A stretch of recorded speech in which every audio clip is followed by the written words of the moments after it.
pupuntahan pa, babae! Marquis, anak! Huwag kayong magkikalambino ka pa! Por favor, iho! Huwag mong gawin to! Wala silang pagkakasala sa iyo upang sila iyong paslangin! Ngunit sila ay babawi ng ating uhaw at gutom, kaya ibigay mo sa akin ang babaeng yan! No, iho! No, Hari lo que quieres! Hindi ko kukonsintihin ang masamang gawain mo! Hindi ka anak ng Diablo! Isa kang anak ng Diyos! Hindi! Hindi ako naniniwala sa Diyos na tinutukoy mo! Iha, tumakas ka na! Pronto! Takbo! Ano ang ginawa mo, baba? Bakit mo pinatakas? Hindi ka naman naaawa sa akin! Kailangan ko ng pagkain! Perdoname, iho! Patawarin mo ako sa aking gagawin. Mahal na mahal kita. Subalit ayokong mabahiran ng dugo at kasamaan ng ating pamilya. Ayokong may mamatay ulit na mga inosenteng tao. Ayokong matulad sa iyo ang mga kapatid mo. Ang buong pamilya natin. Bakit? Anong binabalak niyo? Amelia, bakit ka narito? Lo siento, Marquez. Mahal na mahal kita. Ngunit para ito sa kaligtasan ng lahat. Bitawan niyo ako! Amelia! Ama! Nagulat ang aswang ng takpan ng sako na gawa sa katsa ang kanyang ulo. Sa pagbabala ni Marquis ay naabot niya si Amelia at nahawakan ang isa sa suot nitong kwintas at nahila yun. Pagkatapos ay 10 kalalakihan ang nagtulong-tulong upang patumbahin at igapos ang buong katawan ng aswang. Mula sa gubat ay dinala si Marquis sa loob ng lupain ng mga Del Alba, kung saan isang malalim na hukay ang naghihintay. Nagulat ang binatang aswang nang ibaba siya sa lupa.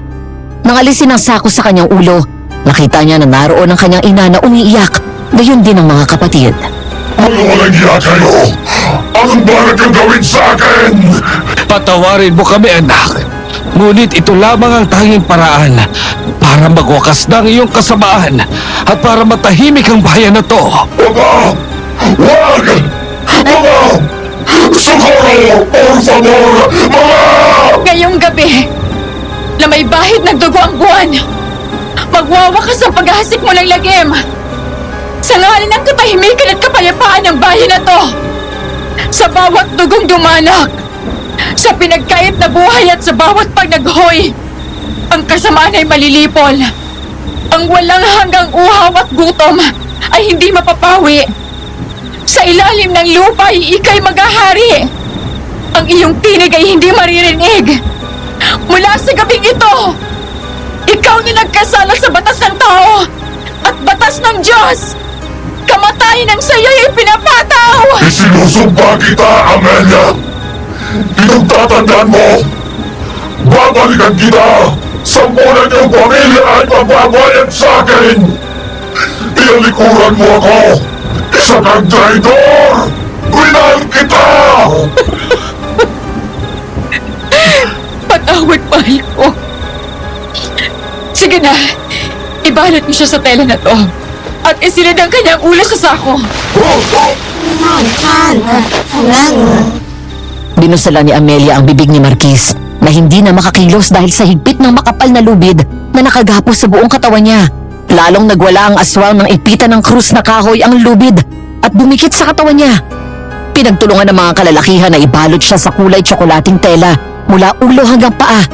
Pagkatapos ay nilagay sa isang ataol. Pinaikutan nila ng makapal na kadena ang buong ataol, saka nilagay yon sa hukay na ang lalim ay 10 talampakan. Nilagyan ng mga mabibigat na bato sa ibabaw ang ataol, saka tinabunan ng lupa. Magmula sa gabing ito, patay na si Marquis at pumanaw siya sa isang malubhang sakit. At ikaw, Amelia, mula ngayon ay ikakasal ka na kay Roberto. Kalimutan mo na si Marquis. Senyor Rodolfo. Hi guys! Bitin ba kayo sa mga kwentong aswang? Ako nga pala si Miss Ami. Please subscribe to my channel, Miss Ami Aswang Stories. Matutuwa kayo sa mga kwentong aswang sa Miss Ami. Mag-comment kayo ha! Kita-kits! Bandang 3:37 ng hapon ng Huwebes, nasa harapan ako ng laptop ko at sinisimula ng sulat na ito. Sa bawat letra na lumalabas sa cursor ay unti-unting bumabalik sa isip ko ang nakaraan na matagal ko nang binaon sa limot. Ngunit nang matuklasan ko ang channel niyo, naisip ko rin na ibahagi ang isa sa nakakakilabot na pangyayari sa buhay ko. Dear Aswang Diaries and Madam Venus, tawagin niyo na lamang akong Lindsay. Ngayon ay 35 years old na. Paalala, ang pangalan ko at iba pang tauhan sa kwentong ito ay sadya kong iniba para itago ang tunay na katauhan namin at pangalagaan ng aming pribadong buhay. Ang isasalaysay ko sa inyo ay nangyari higit 10 taon na ang nakalilipas. Sa isang liblib na bayan sa Mindanao na hindi ko na rin papangalanan. Isa akong simpleng babae, Madam Venus. Ako ang namamahala ng maliit naming taniman. Nakapagtapos ako ng kursong agrikultura para matutukan ko ang aming kabuhayan at balang araw ay mapalaki ito. Malapit sa amin ang lumang bahay na Kastila ng mga Del Alba. Noon pa man ay marami nang nakabalot na kwentong katatakutan sa bahay na yun. Ngunit wala akong kaalam-alam na makakaranas ako ng lahat ng klase ng takot sa buong buhay ko dahil doon. Ang mga susunod na eksena ay ayon na rin sa aking personal na karanasan at nasaksihan ng mga taong sangkot sa kwentong ito. Ano ba yan? Nakakakilabot naman. Kanino ba yung asong umaalulong?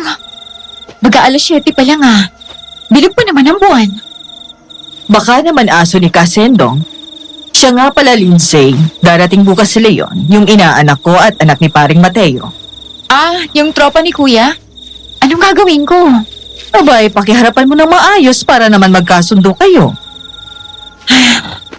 Bakit kailangan kong gawin yun? Hindi naman kami close noon. Anak, may usapan na kami ni pare. Bagay kayo ni Leon. Naku naman, Nay. Ayan ka na naman sa kakareto mo sa akin. Mahal mo ba talaga ako? Ba't atat na atat kang ipamigay ako? Mahal na mahal kita, anak. Gusto ko lang naman magkaapo. Bakit ka ba kasi nagmamadali, Nay? Abay, kailan mo pa ako bibigyan ng apo? Kapag uugod-ugod na ako at hindi ko na kaya mag-alaga. Anak, puro trabaho na lang ang inaatupag mo. Landi-landi rin pag may time. Ay, naku, Nay. Ito na ang lugar. Sa wakas, nakarating na rin ako. Kuminto kami sa pagkukulitang mag-ina at lumingon sa bagong dating na babae na nagsalita. Kuminto siya sa harap ng bahay. Hawak ang handle ng luggage at may sukbit na bag sa balikat. Wala naman siyang kasama pero nagsasalita mag-isa. Mababa ang kanyang boses. Seryoso at mukha naman siyang hindi nagbibiro. Mas lalong mukhang hindi ako ang kausap niya. Tumingala ang babae sa langit at tiningnan ng bilog at maliwanag na buwan. Kaya pati kami ay nakatingala rin. Noon ko lang naalala na ngayong gabi pala ang blood moon o ang pagkukulay pula ng buwan. Ang ganda ng buwan, no? Sobrang ganda. Ngayon lang kita nakita dito sa bayan namin. Dayo ka ba? Oo. Hinahanap ko ang mansyon ng mga Del Alba. Gulat at nagtataka na nagkatinginan kami ni nanay. Dahil ang hinahanap nitong bahay ay ang bahay Kastila na sinasabing pinamumugaran ng multo. At totoo ang lahat ng usapan. Dahil ako mismo ay minsan ang nakakita ng multo ng babae sa bintana. Nakasuot ng trahe de mestiza na parang noong panahon ng Kastila. Bahay ng mga Del Alba? Sigurado kang doon ang punta mo? Oo. Akong magiging bagong katiwala ng bahay. Darating na kisang bagong may-ari. May titira na pala ulit dyan. Ayun yung bahay, yung nakakatakot na yan. Salamat. Ako nga pala si Amanda, ang magiging bagong kapitbahay niyo. Ako naman si Lindsay. Siya naman ang nanay ko, si Julieta. Magandang gabi po. Magandang gabi naman. Mag-iingat ka sa bahay niyan, Ining. Opo, salamat po. Sige, mauna na ako. Sinundan namin ang tingin si Amanda at naglakad patungo sa bahay ng mga Del Alba. Ilang bahay lang ang layo namin doon at nasa kabilang gilid ng kalye yon matatagpuan. Muli na naman kaming nagkatinginan ni nanay. May pagka-weird ng babaeng yun. Parang hindi marunong umiti. Dahil bago ito pumasok sa loob ng gate ay tumingin pa siya sa paligid. Dumiretso sa front door ng bahay at binuksan yun. At sino naman kaya ang bagong titira dyan? Hindi pa naman nabibenta yan. Eh di sana sinabi ni paring Mateo. Ang alam ko'y kailanman ay hindi pinagbibili yan ng mga Del Alba. Baka kamag-anak nila Mang Mateo. Siguro. Samantala ng gabing yun, ayon mismo sa kwento ni Amanda, inalis niya ang mga puting tela na nakatakip sa mga muebles. Pagkatapos ay ginugol niya ang ilang oras sa paglilinis sa buong bahay. Hinanda din niya ang master's bedroom na tutulugan ng kanyang amo. Mula si Amanda sa pamilya ng mga masugid at matapat na tagapaglingkod ng mga Del Alba. Lalo na ang kanyang great-great-grandfather na loyal daw sa isang miyembro ng pamilya na magbabalik sa gabing yon. At nangako sa hukay nito na sa kanyang pagbabalik ay pagsisilbihan siya hanggang sa mga susunod na henerasyon ng kanyang pamilya. Matapos makapaglinis, 3 minuto bago mag-alas 12 ng hating gabi, pumunta si Amanda sa lihim na pinto papunta sa bodega na matatagpuan sa basement. Dala ang 3 kandila na nakalagay sa kandelabra. Bumaba siya at unti-unting bumaha ang liwanag doon. Sa bandang unahan ay may nakahimlay na kabaong. Hanggang sa ilang sandali pa, nagising ang kanyang hinihintay. Oh, senyor?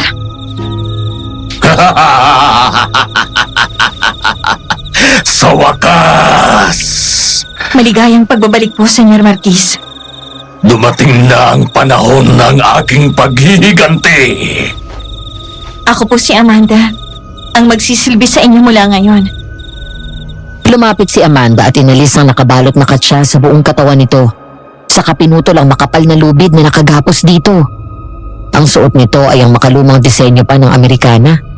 Hanggang sa biglang umatras sa takot si Amanda nang pag-angat niya ng tingin sa mukha ng kaharap ay bumungad sa kanya ang kakilakilabot nitong mukha. Nagulat siya nang biglang sunggaban nito ang kanyang baba at umangat sa sahig ang kanyang mga paa. Pagkatapos ay malakas na binangga ang likod niya sa pader. Sino ka? Isa ka ba sa nais akong kalabanin? Isa ka ba sa mga tagasunod ni Amelia at ng papa ko? Senyor, hindi po. Ako pong magiging utusan niyo. Kakampi po ako at hindi kalaban. Marami na rin ang nagsabi sa akin ng ganyan. Ngunit binigo lamang ako. Isa ka rin sa kanila. Mga taong mapanlinlang. Huwag po, senyor! Tinalikuran ako at ipinagkanulo. Takbo! Sapagkat aking pagpipira-pirasuin ang iyong katawan kapag ikaw ay aking maabutan! Senyor, hindi po ako kalaban! Nagmamadaling tumakbo si Amanda paakyat ng hagdan habang mabilis din siya hinabol ng aswang.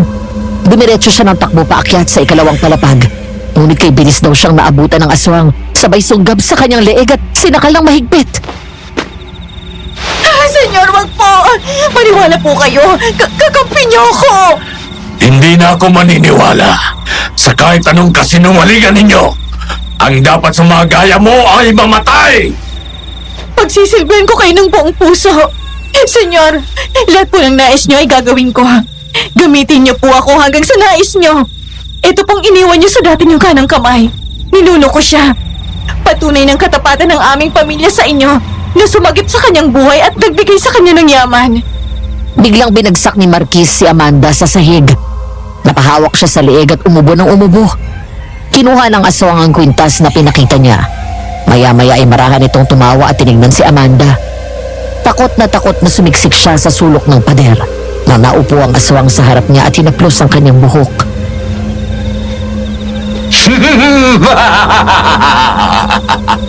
Nakikilala ko ito. Sige, maniniwala ako sa'yo. Ngunit tingnan natin kung hanggang saan ang kaya mong gawin para sa akin. Magdala ka dito ng makakain ko at alam mo na siguro kung ano ang gusto ko. Pagkatapos, ay magdala ka dito ng lubid at maraming katsa. Ngayon din! Opo, senyor. Alas 12 ng hating gabi. Biglang umangat ang tingin ko sa bintana na hinayaan ko lang na nakabukas matapos marinig ang nakakatakot na alulong ng aso. Kasunod nito ay pumasok ang kakaibang lamig ng hangin. Muli na naman akong kinilabutan. Kanina ko pa napapansin na parang aligaga ang mga aso sa kapitbahay. Hindi ko maintindihan pero para may kakaiba sa gabi na yun. Sa halip na magpadala sa takot, ay binili ko ang tingin sa ginagawa ko. Dahil sa mga kailangan tapusin na trabaho kaya gising pa rin ako ng mga oras na yun. Ang tanging ilaw na lang ay sa kusina kung saan ako nakapwesto sa harap ng mesa. Maya-maya ay lumingon ako nang lumabas si nanay mula sa kwarto niya na bagong gising. Oh, bakit nagising kayo? Nauuhaw ako at saka naiihi. Ikaw, bakit hindi ka pa natutulog? May tinatapos lang pong trabaho. Bakit hindi mo ipagpabukas yan? Hayaan nyo na ho. Hindi pa rin naman ako inaantok eh. Ay, Nay, nasilip niyo na yung bahay Kastila? Nakakapanibago na makitang bukas ang ilaw sa loob. Talaga? Hindi na ulit lumabas yung babae? Habang hawak ang baso ng tubig, ay sumilip si nanay sa bintana. Mula doon ay kita namin ang bahay ng mga Del Alba. Tumayo ako at nakisilip din. Sarado ang mga bintana, pero bukas ang ilaw sa buong kabahayan. Kumunot ang noo ko matapos makita ang anino ng dalawang tao sa loob na tumayo malapit sa bintana. Babae ang isa at hula ko na yun si Amanda.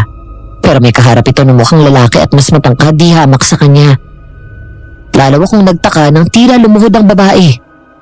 Lumapit ang lalaki na parang hinaplo siya sa ulo. La, anong trip ng dalawang yun? Hindi kaya jowa niya yung sinabi niyang bagong titira dyan? Kaya lumuhod? Baka hindi nakapagpigil. Ano naman ang Nay naman eh. Grabe ka mag-isip. Ang dumi. Pula lang naman yun, anak. Lumuhod eh. Alangan dasalan niya yung lalaki. Ano yun, poon? Walang filter ang bibig niya. Ay, naku, anak. Masyado kang conservative. Paano mo ako mabibigyan niya ng apo? Ay, naku, ayun na naman po tayo sa usapang apo. Ay, teka. Wala na sila agad? Oh, sabi sa iyo eh. Pumasok na sa kwarto yun. Ano yun? Oh, baka mabangis na hayop. Mukhang dyan lang eh. Naku, may nakagat yata ng aso. Hindi aso yun. Po? Ano? Hindi ko alam. Basta sigurado ako na hindi aso yun. Masama ang kutob ko. Ay, naku, wag naman sana. Anong ibig niyo sabihin? Wala. Ang mabuti pa isarado mo ng mga bintana at matulog ka na. Bukas mo na ipagpatuloy yan. Opo.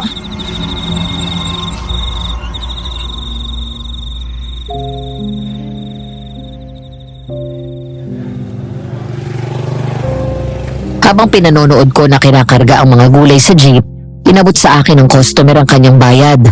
Ngumiti ako sa kabinilang yun. Nang tama ang halagang inabot sa akin, ay mabilis ko yung sinilid sa belt bag na suot ko. Maya-maya ay lumabas si nanay sa garden, dala ang niluto nitong agahan. Pumwesto kami sa mesa doon sa bakuran, kung saan paborito naming mag-ina na kumain. Pagpasok ko ay dumiretso ako sa kusina para maghugas ng kamay, saka lumabas ulit.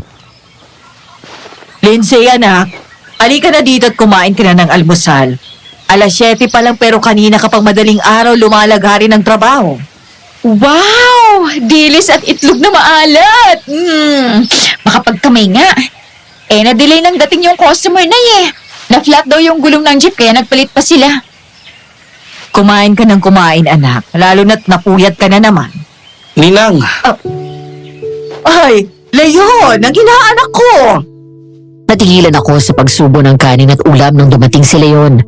Ang tropa ng kuya ko na first love at first heartbreak ko rin. Close kami dati. Dahil nga ninang niya ang nanay ko at best friend pa ni kuya, kaya halos araw-araw siyang nasa bahay. Kulang na nga lang ay hakutin ang damit niya at dito na tumira. Mabait si Leon. Malambing at sweet. Sobrang gentleman pa. Kaya nga hindi ko mapigilan ang sarili ko na ma-inlove sa kanya. Hanggang sa isang araw, pinakilala niya sa amin yung girlfriend niya. Hindi ko na siya pinansin mula nun. Hurt na hurt ako. Nakakala ko nga noon, nakakamatay ang pagiging broken-hearted eh. Hanggang sa nabalitaan ko na lang na umalis siya at nag-abroad papuntang Dubai. kumusta na po Ninang? Ay, naku, heto. Pabata ng pabata. Nagkakausap pa ba kayo ni JP? Opo, palagi po sa FB. Mabuti naman kung ganon. Teka, si Lindsay na po ba to? Oo nga pala. Lindsay, bumati ka kay Leon. Hi Lindsay. Uy, Grabe 7 years tayong di nagkita. Uy lang sasabihin mo? Si Mandy, pasalamat ka pa kang pinatik eh. Ano yun? ang sabi ko, welcome back. Salamat. Gumaganda ka. Alam ko, thanks. Ikaw naman anak, lalo kang gumwapo. Totoo ba na wala na kayo ng dating nobya mo? Yung, sino ba yun? Jessica? Yung jowa mo bago ka umalis? Matagal na ho, Ninang. Ilang buwan lang kami noon tapos may anonymous na nagpadala sa akin ng picture niya na may kasama siyang ibang lalaki na papasok sa motel. Akala ko nga nung una, sinisiraan lang siya. Hanggang sa isang linggo ang lumipas. Pagkatapos ko siyang kumprontahin nung tumawag ako, umamin din siya. Buntis na pala siya noon. Aboy, sino kaya yung nagpadala sa'yo ng mga pictures? Hindi ko nga po alam eh. Ariko, nahirinan ako. At ako yon, Madam Venus.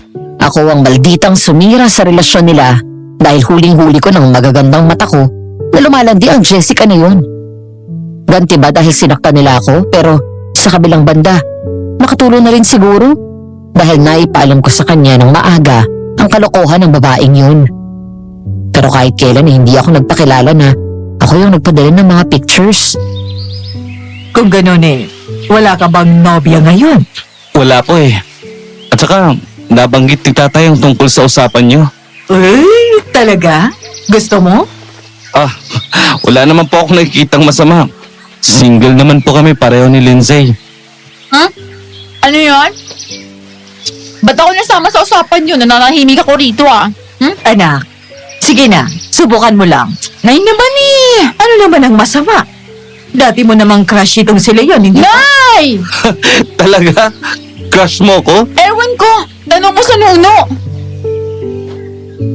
Minsan, Madam Venus, tinatanong ko na lang si Lord kung bakit ganito kakulit at kadaldal ang nanay ko. Ngunit maya-maya, nawala sa dalawa ang atensyon ko matapos mapatingin sa lumang bahay Kastila. Hindi lamang ako ang natigilan, kundi maging ang iba pang kapitbahay namin na nasa labas. Dahil mula sa loob ng bahay ng mga Del Alba, lumabas si Amanda na may kasamang lalaki. Naalala ko bigla ang dalawang anino na nakita namin kagabi. Ito marahil ang kasama ni Amanda. Matangkad ang lalaking ito. Gwapo at mukhang may lahing Kastila. Medyo mahaba at nakabrush up ang buhok nito. Maganda ang pares ng mga mata. Ngunit nakakapagtaka na panay lingon ito sa paligid. Parang nagulat sa mga nakikita niya.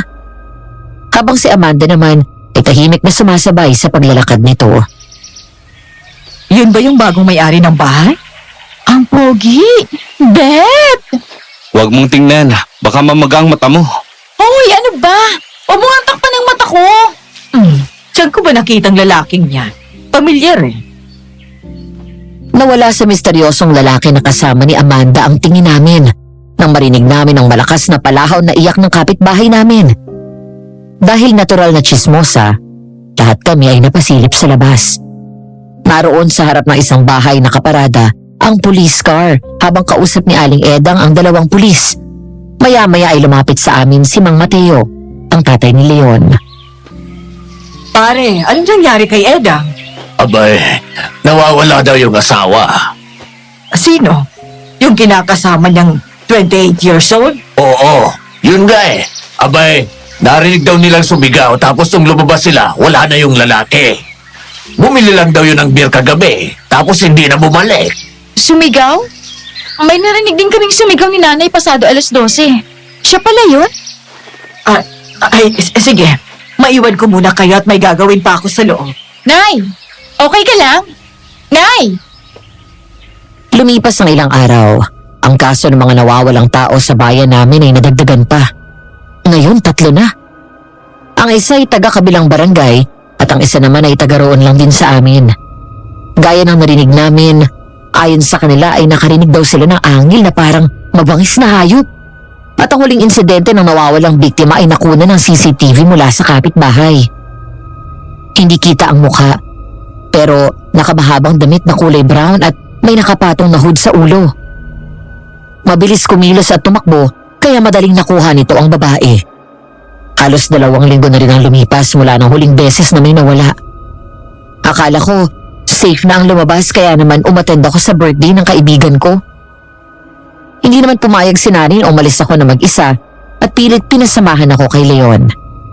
Mabuti na lang din kasama ko siya dahil hindi ko inaasahan na mapaparami ang inom ko. Oh, dahan-dahan. Kapit ka sa akin. Hindi na. Kaya ko. Kaya mo.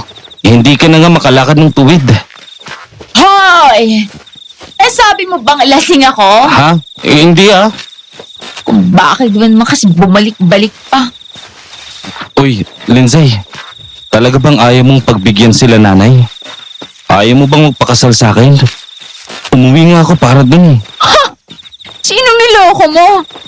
Tsaka malapit na kang magunaw ang mundo, naniniwala ka pa rin sa arranged marriage na yan? Para namang hindi mo kilala si nanay. Ano ba ang masama sa pagpapakasal sa akin? Masama. Masamang masama. Masamang impluwensya ka dito, sa puso ko. Baka masaktan na naman ako. So, totoo nga. Anong totoo? Na-crush mo ako nun. Bata pa ako nun. Ngayon, hindi na. Hoy! Ako nga huwag mo dinadaan-daan sa ganyan. Kung mapapakasal ako, gusto ko yung lalaking gusto rin ako. Yung mahal ako. Bored ka na ba sa buhay mo at pumayag ka ng ganun-ganun lang? Lindsay, alam mo kasi, Bigla kaming huminto sa pagsasalita nang may marinig kaming tumakbo sa bandang likuran namin. Wala naman kaming nakita maliban ang marahan na paggalaw ng halaman. Naramdaman ko na lang na humigpit ang hawak ni Leon sa kamay ko. Matapos yun ay ipinagpatuloy na lang namin ang paglalakad. Ilang sandali pa ay muli na naman naming narinig na may tumakbo sa likod namin. Narinig mo ba yun? oo, halika na, bilisan na natin eh. Ano kaya yun? Baka yung mapangis na hayop na naman yun Hindi ko alam, pero mas mabuti nang makauwi tayo kaagad. Ha? Kinabahan ako biglaan. Nawala ang amats ko. Tara na, Ano yun? tumakbo na tayo, bilis! Nakaramdam ako ng matinding takot nang marinig ang angil na yun. Bumapang ang kilabot sa buong katawan ko. Magkahawak kamay kami ni Leon na tumatakbo. Pakiramdam ko na wala bigla yung tama ng alak sa katawan ko. Hanggang sa may narinig na lang akong yabag na paa na tila nakasunod sa amin. Nang lumingon ako ay bigla akong napasigaw nang makita ang tila anino na humahabol sa amin. Hindi ko maaninag ang itsura ng mukha nito dahil madilim na mga sandaling yun. Bukod doon ay mahaba rin ang kanyang damit at may hood na nakapatong sa kanyang ulo. Leon! Sa likod natin! Bilisan mo pa ang takbo! Anong gagawin natin? Basta huwag ka nang hihinto! Ayan na siya! Kahit hindi namin nakikita ang itsura nito, nakaramdam kami ng pagkabahala. Nang habulin kami matapos marinig ang nakakatakot nitong angil na parang mabangis na hayop. Hanggang sa kakatakbo namin ay nakarating kami sa parte ng daan na maliwanag. Nang matamaan ng ilaw ng poste ang humahabol sa amin, nanindig ang balahibo sa buong katawan ko. Matapos kong makita ang itsura nito, hindi siya tao, Madam Venus, kundi isang aswang. Isang nakakatakot na nilalang na mukhang demonyo. Takbo! Huwag kang hihinto! Panginoon! Tulungan niyo po kami! Huwag niyo po kami papabayaan! Konti na lang, Lindsay! Malapit na tayo sa bahay! Walang sino man ang makakatakas sa aking mga kamay! Hanggang sa kakatakbo ko ay bigla akong nadapa matapos mapatid sa isang malaking bato. Mabilis akong binalikan ni Leon, ngunit bago pa ako makatayo ulit, naabutan na kami ng aswang. Hinablot nito sa damit si Leon at hinagis. Napaiyak ako sa takot at pag-aalala nang makita ko kung paano siya tumama sa pader at bumagsak sa lupa. Leon! Ang kagandahan mo ay walang katulad. Ikaw ang isasama ko. Ayoko sumama sa'yo! Huwag mong sagarin ang aking pagtitimpi, babae. Sapagkat walang maaaring bumali ng aking salita. Halika dito! Ayoko! Bitawan mo ako! Tulong! Nagpumiglas ako nang bitbitin ako ng aswang at isampay sa kanyang balikat. Pero kahit anong gawin ko, mas malakas pa rin siya sa akin. Hindi natinag ang aswang at naglakad palayo papasok sa masukal na kakahuyan. Hanggang sa lumabas mula sa loob ng damit ko ang kwintas ko na may krus na pendant. Hindi ko alam kung gagana ang naisip ko pero tanging ang pananampalataya ko sa Panginoon ang kinakapitan ko ng mga oras na yon. Kaya hinila ko ang kwintas saka umulas ako ng dasal at dinikit yon sa batok ng aswang. Panginoon, iligtas mo po ako sa kami ng iyong kaaway. Alam ko na walang sino man ang masigit sa kapangyarihan mo. Bitawan mo si Lindsay! Demonyo ka! Lapaspagan! Hindi mo babatid kung sino ang iyong hinahamon? Hindi kita kilala at wala akong pakialam kahit sino ka pa. Pero hindi ko haya na makuha mo si Lindsay! Ang buong akala ko ay patay na si Leon dahil sa lakas ng tama nito sa pader. Kaya nagulat ako nang matapos kong idikit ang krus sa balat ng aswang ay nakita ko na lang na umahabol siya na may hawak na piko. Kaya umilag ako nang saksakin niya ng matalas na parte ang likod nito at doon ako nabitawan. Matapos yun ay mabilis na tumakas ang aswang at lumusot sa kakahuyan. Lindsay! Leon! Ang akala ko patay ka na. Nagdudugo ang ulo mo. Walang ano man to. Ayos lang ako. Tumama ang ulo ko dito sa bakal ng piko. Doon sa pinagbagsakan ko. Buti na lang pala. At doon niya ako hinangis. Halika na. Umuwi na tayo. Baka bumalik pa yun. Rico, yung pa ako napilayan yata ako. Oo nga. Biglang nabaga. Sige. Pasanin na lang kita sa likod. Nakauwi kami ng ligtas ni Leon ng gabing yun. Ngunit ang takot dahil sa pangyayari ay dala ko pa rin kinabukasan. Paulit-ulit na nagre-replay sa utak ko ang nakakatakot na mukha ng aswang. Kahit maliwanag na, pakiramdam ko pa rin na nasa paligid lang siya at lalabas sa namang oras para kunin ako. Dahil sa natamo ko na pilay at sa sugat sa ulo ni Leon, ay dinala kami nila nanay sa ospital at umaga na nga kami nakauwi. Nagmamadaling bumili ng lugaw at lumpiang toge si Mang Mateo para almusal namin. At doon kami sa bahay sabay-sabay na kumain.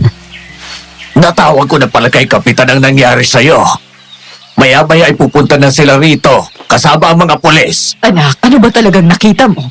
Ganun ba talaga kagabi at hindi mo magawang sabihin ang itsura niya? Aswang, Nay. Aswang yung nakita namin at muntik kumuha sa akin. Ano? Sigurado ka ba? Baka naman nagkakamali ka lang dahil marami kang nainom. Hindi po. Sigurado ako. Aswang! Ninang, nagsasabi ng totoo si Lindsay. Kitang-kita ko rin po ang itsura niya. Nakakakilabot ang mukha niya. Kung ganon, posible na aswang ang kumukuha sa mga nawawala dito. Anong itsura ng aswang na to? Hindi namin nakita ang itsura ng katawan niya dahil may suot siyang mahabang damit na hawig sa mga suot ng pari noon. O ano nga bang tawag doon?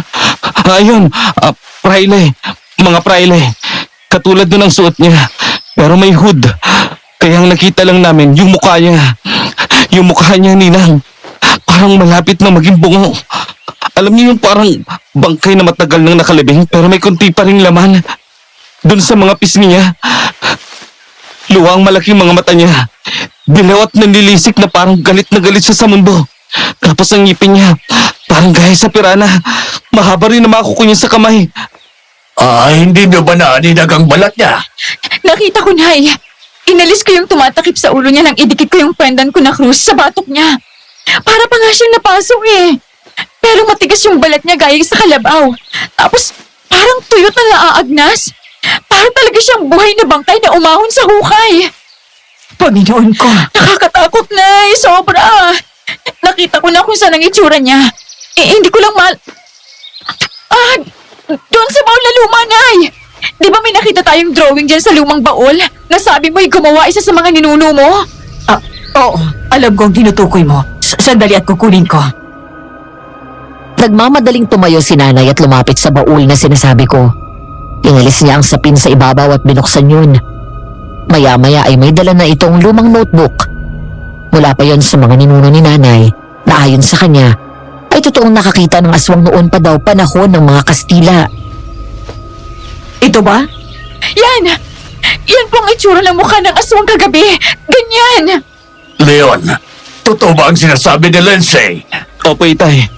Ganyan nga ang itsura ng aswang na muntik nang kumuha kay Lindsay. Ay, Panginoong mahabagin. Nay, may alam po ba kayo tungkol sa aswang? Wala anak, wala. Sige na. Ubusin mo na yung lugaw. Nang sa ganon ay makapagpahinga ka na, ako nang bahala dito sa labas. Paano pong trabaho sa bukid? Yung katiwala na natin ang bahala doon. Habang kumakain kami ni Leon sa kusina, ang mga magulang naman namin ay lumabas at hinarap si Kapitan at mga pulis. Kahit wala akong ganang kumain, pinilit ko. Dahil alam ko na ngayon ko mas kailangan ng lakas. Napalingon ako kay Leon nang hawakan niya ang kamay ko. Pagkatapos ibinigyan ako ng may simpatsyang ngiti. Nang maalala ko ang mga ginawa niya sa akin, ay hindi ko napigilan na maging emosyonal. Leon! Salamat Salamat at niligtas mo ako. Salamat dahil linabol mo ako. Utang ko sa iyong buhay ko. Kung hindi dahil sa iyo, hindi ko na alam kung anong nangyari sa akin. Wala nga naman. Hindi naman din ako papayag na makuha ka ng aswang na yun. Kaya huwag ka nang umiyak. Sorry kung sinungita kita nung pagdating mo. Okay lang yun. Ito namang baby ko, iyakin pa rin. Baby ka dyan. Oh, nakalimutan mo na ba? Spoiled ka kaya sa akin nun. Kapag ayaw bilhin ng Kuya JP mo, yung gusto mo, ako palagi ang bumibili. Ikaw kasi. Pinagpalit mo ako sa Jessica na yun. Hindi mo man lang ako hinintay. Babawi ako sa'yo. Ngayong nandito na ako. Pero sa ngayon, magpahinga ka na muna. Ikaw rin. Masakit pa ba yung sugat mo sa ulo? Hindi na masyado. Magpapahinga ka na rin, ha? Nang makauwi si Leon at ako naman ay kasalukuyan ng nasa kwarto at natutulog. Wala kaming kamalay-malay na nag-uusap pa rin ang aming mga magulang tungkol sa nangyari sa amin.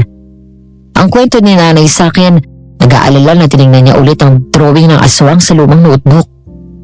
Ayon sa kanya, ang laman ng baul na pinagkunan ni nanay nito ay mula pa daw sa kanyang mga ninuno. Ilang daang taon na ang nakakalipas. Noon pa daw panahon ng mga Kastila ay may lahi na ang pamilya nila ng mga babaylan. O sa mas kilala sa panahon ngayon, albularyo. Ngunit may isang great-great-great-grandmother si nanay na isa daw mangkukulam. Si Lola Amelia. Na ayon sa kwento, na nagpasalin-salin sa aming pamilya. Naging asawa ang panganay na anak ni Don Rodolfo de la Alba na ang direktang inapo o descendant ay walang iba kundi ang pamilya ni Leon na ang apelido ay del Alba rin. Saklaon! Yan ang ipinangalan ng Lola Amelia sa aswang na yon, na ayon sa mga kwento ng pamilya namin ay inilibing ng buhay. Walang nakakaalam kung totoo man yun o hindi. Ang naaalala ko lang sa kwento nila Lolo sa akin, lahat daw ng biktima ng aswang ay iginagapos siya ang buong katawan at itinatali ang mga kamay sa puno tapos kakainin niya ang labang loob habang nakalambitin. Pagkatapos ay babalutan ng tela ang katawan at sasakluban ng katsa sa ulo. Kaya nung inilibig nila ng buhay ang aswang na yon, ganun din ang ginawa nila dito. Pero kwento lang yun. Hindi ko alam kung totoo ka na nangyari.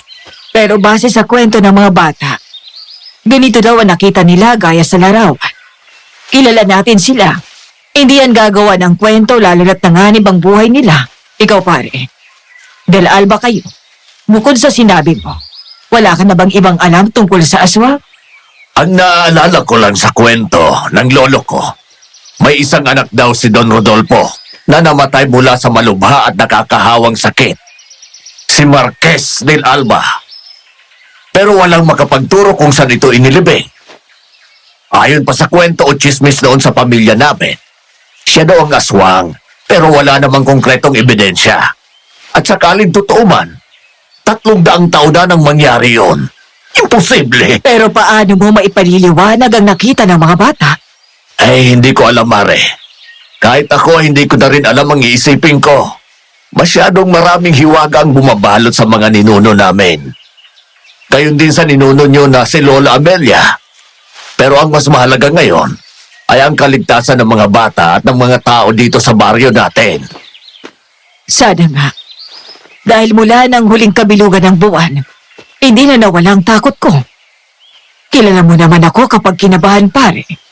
Pero kahit ano pa yan o saan man siya nanggaling, kailangan pa rin nating patayin yan bago pa may mapinsala sa atin. At sana buhay pa ang mga nauna nang nawawala dito. Kailangan natin magtulungan para hindi na maulit pag nangyari. At hindi na madagdagan ang mga nawawala. Kailangan mapatay agad ang aswang na yan.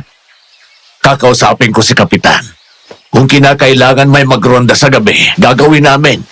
Pagkatapos ay tatawagan ko yung tiyahin ko. Baka naaalala pa niya yung kwento noon. Sige. Dahil sa pilay ko ay hindi ko magawang makapunta sa bukid. Kaya naman napunta sa akin ang mga clerical works at ang katiwala namin at si nanay ang pamamahala sa taniman. Nang matapos ko ang trabaho, iika-ika akong naglakad papunta sa baul kung saan nakalagay ang mga lumang gamit ng mga ninuno ng pamilya namin. Nang buksan ko ang baul, ay may nakita akong mga lumang gamit sa panggagamot, mga armas na hindi ko alam kung para saan. May maliit na palakol at buntot pagi. Kinuha ko ang isang patalim at tinilisyon mula sa kaluban. Ang pinakatalim nito ay magkabila gaya sa isang normal na espada. Ngunit ang haba ay gaya sa normal na kutsilyo. Ang hawakan ay kulay ginto na may mga nakaimprentang mga simbolismo na hindi ko maintindihan. Maging ang kaluban nito ay mukhang ginto rin. Binalik ko yon sa loob ng baul at kinuha namin ang isang malaking krus na plain na kahoy at walang imahe. Mag-iingat ka, anak. Hindi ordinaryang krus na yan. Nay, nandiyan na pala kayo. Kamusta po sa bukid? Ayos naman. Kaya wag mo munang isipin yon. Mas mahalaga na gumaling agad ang paa mo. Akin na yung krus na yan at may ipapakita ko sa'yo. Tingnan mo. Wow, Nay! Ang galing naman! Naging patalim yung krus? Ang kwento ng lola mo sa akin. Ginagamit daw ito nila noon kapag lumalaban sila sa aswang. So, totoo nga na may aswang na noon pa? Walang nakakaalam kung saan sila nagmula. Pero ang ibang aswang ay kadalasan dahil sa lahi. Mga pinanganak na aswang dahil sa kanilang mga magulang na aswang din. Ang iba naman ay tinatawag na yanggaw. Sila ang mga normal na taong naging aswang dahil sa kagat din ng aswang. Ang iba sabi ay maaaring maging aswang ang isang tao kapag nilalagyan ng laway ng aswang ang pagkain at inumin na nakain nila. Ito po. Itong gold na kutsilyo na to. Hindi yan basta kutsilyo, anak. Ang sabi ng lola ko ay totoong ginto daw itong hawakan at maging itong kaluban. Regalo daw ito kay Lola Amelia ng isang kaibigan mula sa Ehipto. Minsan na rin daw itong nakapatay ng aswang. Ehipto? As in Egypt? Oo. Kaya itago mo ng mabuti yan. Kapag wala na ako, ikaw naman ang mag-iingat nito. Nakakatakot naman. Ay, Nay, ano to? Ang ganda naman ng kwintas na to. Astig! Binaba ko ang krus na isa palang lihim na patalim at kapag hinila ang taas na bahagi ay lalabas ang talim nito. Pagkatapos ay kinuha ko ang isang medalyon, isang imahe ng ahas na kinakain ang sariling buntot. Ngayon lang ako nakakita ng ganun. Maamo ang mga mata ng ahas ngunit para kong nahihipnotismo nito. Ibig sabihin ng medalyon na ito ay walang hanggan. Gaya ng nakita mo. Kinagat niya yung sarili niyang buntot kaya nakagawa siya ng hugis na bilog. Ibig sabihin ay walang katapusan. Pero ang iba pang ibig sabihin nito ay kamatayan o pagsira sa sarili.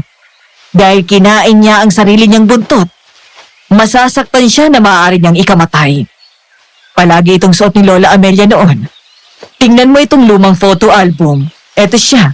Nakita mo? Suot niya yan. Ang sabi rin kasi noon ng mga lola at tiyahin ko, nagsisilbi rin daw proteksyon niya ni Lola Amelia. Wow! Oo nga po. Ang galing naman. Napakatanda na pala ng medalyon na to. Mas matanda pa kayo, Sir Rizal. Nay, pwede po ba sa akin na lang to? Sige, ikaw ang bahala. Mukhang magagamit namin tong mga armas na to sa aswang eh. Sino bang mag-aakala na magagamit yan ngayong moderno ng panahon? Sige na't babalik na ako sa bukid. Binisita lang kita dito. Sige po, Nay. Lindsay, Oh, Leo, narito ka pala. magandang tanghali po, Ninang. Nasa loob si Lindsay. Diyan ka naman ang halian para may kasabay siyang kumain. Opo. Oy, Leon! Musta? Saan ka galing? Sa munisipyo. Kumuha ng business permit para sa itatayo namin na negosyo. Gusto ni nanay na magtayo ng kainan sa bayan eh. Yun ang pagkakaabalahan nila tatay. At pagyayamanin namin. Hindi ka na babalik sa Dubai? Sa ngayon, wala na akong balak. Ayokong tumanda si nanay na malayo ako. Hindi ko sila mababantayan. Nasa abroad na nga ang mga kapatid ko eh. Ayoko na, wala silang kasama dito. Habang tumatanda sila. At saka, malaki na rin naman ang ipon ko. Pinakita ko kay Leon ang mga armas at sinabi ang mga nalaman ko tungkol sa mga ito mula kay nanay. Pagkatapos ay nagpatuloy ako sa pag-usisa ng laman ng baul hanggang sa makita ko ang isa pang notebook. Napakunot-noo ako nang makita na ang nakasulat sa loob ay nasa salitang Kastila. Mabuti na lang at moderno na ngayon. Sinuot ko muna ang medalyon na hiningi ko kay nanay at kinuha ang phone ko at gumamit ng translator. Sa ngalan ng dugo ng nilapastangan, sa mga panaghoy ng pagdurusa, ikaw na anak ng dilim na sumisimsim ng buhay. Ang wakas mo ay mapapasayo. Sa ngalan ng Panginoon, haharapin mo ang iyong walang hanggan na kamatayan. Sakbibi ng sumpa, sakbibi ng wakas, sakbibi ng kamatayan. Ang lalim na nun ah. Lindsay. Nagsalita ka? Ha? Nagsalita? Hindi ah. Tahimik akong tinitingnan tong kutsilyo eh. Bakit? Parang may tumawag sa pangalan ko eh. Tapos huminga. Guni-guni mo lang yun. Tama na yan. Halika dito, may pasalubong ako sa'yo. Ay, wow! Teka lang. Dadaling ko lang to sa kwarto ko. May nakita akong bilihan ng masarap na cake sa bayan. Binilhan kita ng favorite mong chocolate cake. Uy! Ang sarap naman ito ah. Bagay na dessert. Lagay mo muna sa ref. Kain muna tayo. Sige, maghahain lang ako. Ako na. Maupo ka na lang dyan. Baka lalong mamaga ang paa mo kapag nilakad mo ng nilakad. Samantala ng sandaling yon, habang abala sa paglilinis ng bahay si Amanda, nagulat na lang daw siya na mula sa pagkakaupo ni Marquis sa rocking chair, ay bigla itong bumalikos ng bangon. Nagdilim ang mukha nito at tumayo, saka nagmamadaling lumapit sa bintana at binuksan yun. Senyor, may problema ho ba? Nararamdaman ko siya. Sino po? Ang traidor na si Amelia. Matapos niya akong ilibing ng buhay, ay pinakasalan niya ang aking kapatid. Walang hiya. Sinabi niya na ako lamang ang kanyang mahal. Hindi ko siya mapapatawad kailanman. Pero senyor, matagal na po mula nang yumao si Senyora Amelia. Hindi ako maaaring magkamali. Nararamdaman ko siya. Narito lang siya sa paligid. Sa wakas, magagawa ko na rin ang aking pag-iiganti. Sabihin mo sa akin, Amanda, saan ko matatagpuan ang mga sumunod na lahi ng pamilya namin at ni Amelia? Ipagpaumanhin niyo po, senyor. Ngunit dumating ako dito sa bahay niyo nung gabi na bumalik kayo. At wala nang naninirahan pa. Ang aking lolo at tatay ay bumabalik dito minsan sa isang taon. Ang sabi po ng mga tao dito, mahigit 20 taon ang walang naninirahan dito. 300 taon. Ay tagal kong naghintay upang balikan ang mga taong nagkasala sa akin. Hindi maaaring matapos dito ang lahat. Ayon sa napag-alaman ko, natigilan daw si Amanda nang biglang lumingon sa kanya si Marquis. Tinignan siya nito mula ulo hanggang paa. Pasimple niyang hinila ang damit ng mapansin na bahagyang nakababa ang kwelyo nito.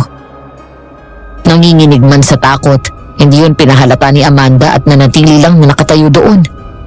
Pagkatapos nilipitan siya ni Marquis at hinawakan sa baba at tinignan maigi sa muka. Bakit po?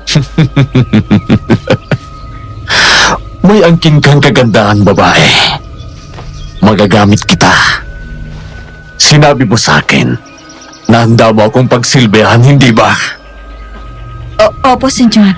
At mula sa araw na ito, ay hindi ka na lamang aking utusan. Ikaw ay akin ang may bahay. At lahat ng pangangailangan ko ay ibibigay mo. Po, Isarado mo ang bintana at sumunod ka sa aking silid.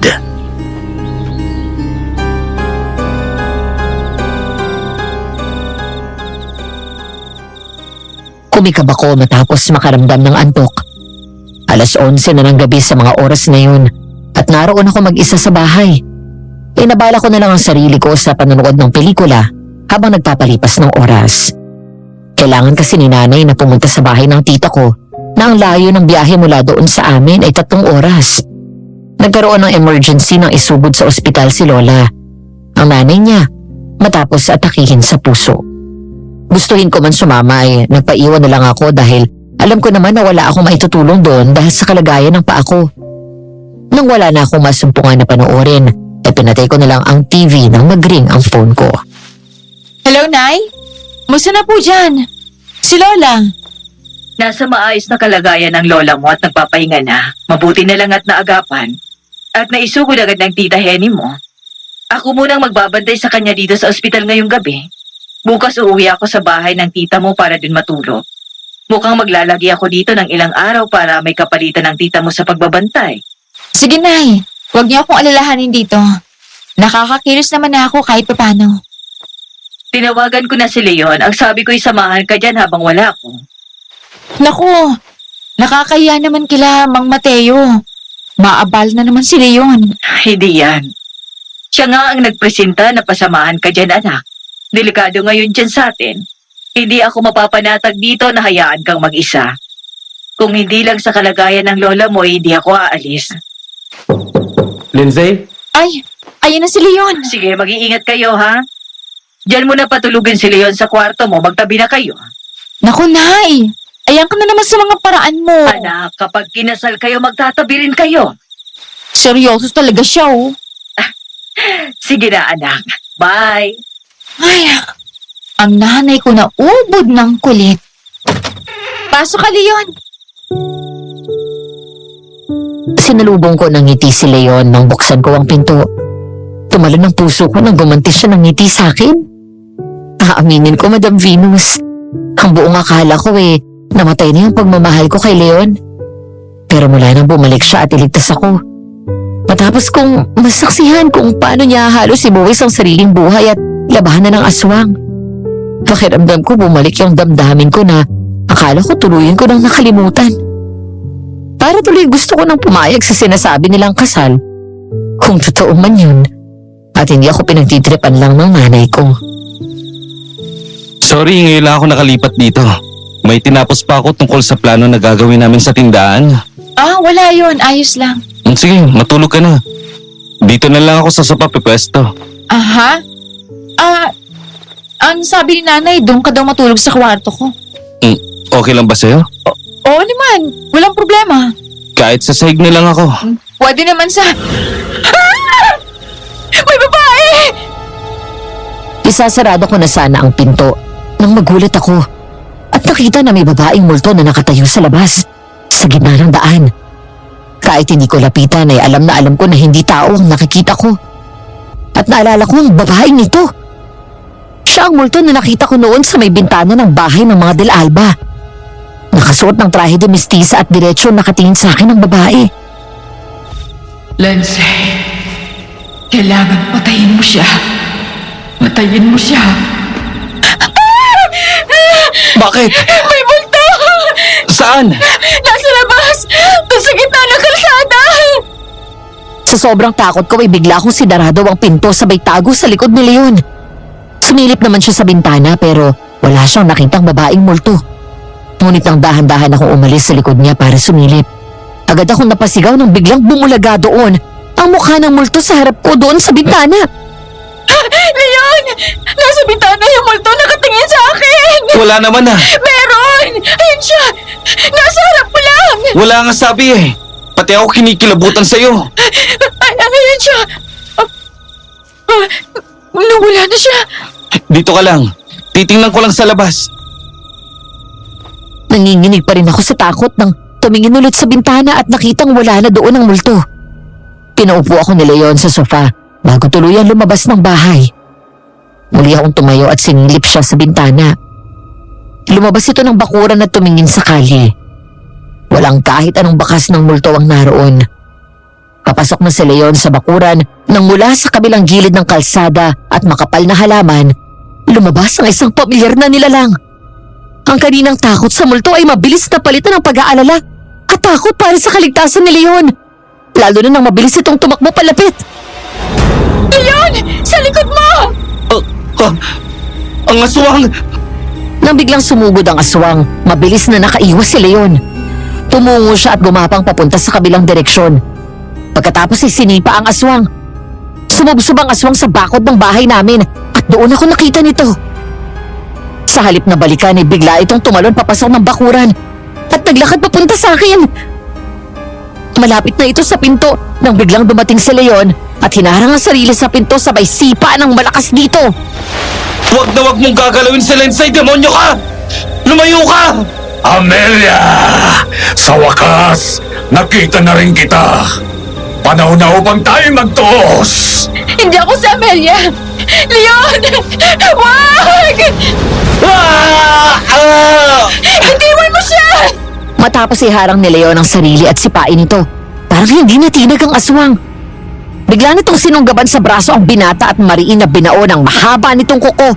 Dahilan para mapasigaw ito ng malakas. Agad naman akong kumilos. Kahit naiika-ika ay mabilis akong pumunta sa kwarto at kinuha ang isang armas doon na gaya ng buntot pagi. Maging ang gintong patalim. Nang makabalik ako ay nakita ko na hinablot nito sa kwelyo si Leon at tinulak ng malakas. Kumagi siya sa damuhan at nang makalapit ako ay hinataw ko ng buntot pagi ang aswang kaya bahagya itong lumayo sa akin. Isa kang taksil, Amelia! Magbabayad ka sa paglalabastangan mo sa pag-ibig na inalay ko sa'yo! Hindi sabi ako sa Amelia! Huwag kang humarang sa daan ko! Muling nakatayo si Leon, ngunit nang makalapit siya sa aswang ay agad niyang pinalo ng malakas ang ulo nito gamit ang malaking bato na nadampot niya. Pero hindi pa rin natinag ang aswang at muli siyang malakas na tinulak. Kumakbang palapit sa akin ang aswang. Sinubukan ko na isarado ang pinto, pero hindi ako nanalo sa lakas niya nang itulak niya yon. Takot na takot akong umatras habang humahakbang palapit sa akin ang aswang. Inalis ko sa kaluban ng gintong patalim at sinugod ito gamit yon. Pero nagawa niyang hawakan ang kamay ko. Kinuha nito mula sa akin ang patalim at hinagis yon. Pagkatapos ay bahagya itong natigilan ng bumaba ang tingin sa suot kong kwintas. Hindi ka pa rin nagbabago, Amelia! Pinapahanga mo pa rin ako sa lakas ng iyong kalooban.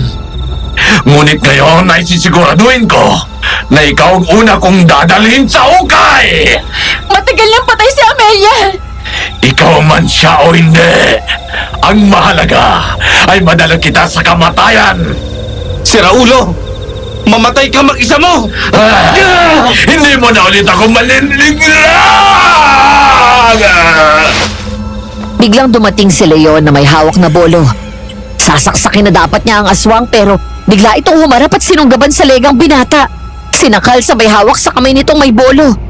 Hanggang sa biglang nilabas ni Leon ang isa pang patalim. Ang may gintong hawakan at yun ang sinaksak sa dibdib ng aswang. Ang sabi ko sa'yo, di ba? Mamamatay kang mag-isa! Hayop ka! Hindi ba tayo tapos? Magtutos tayo muli! No! Aray!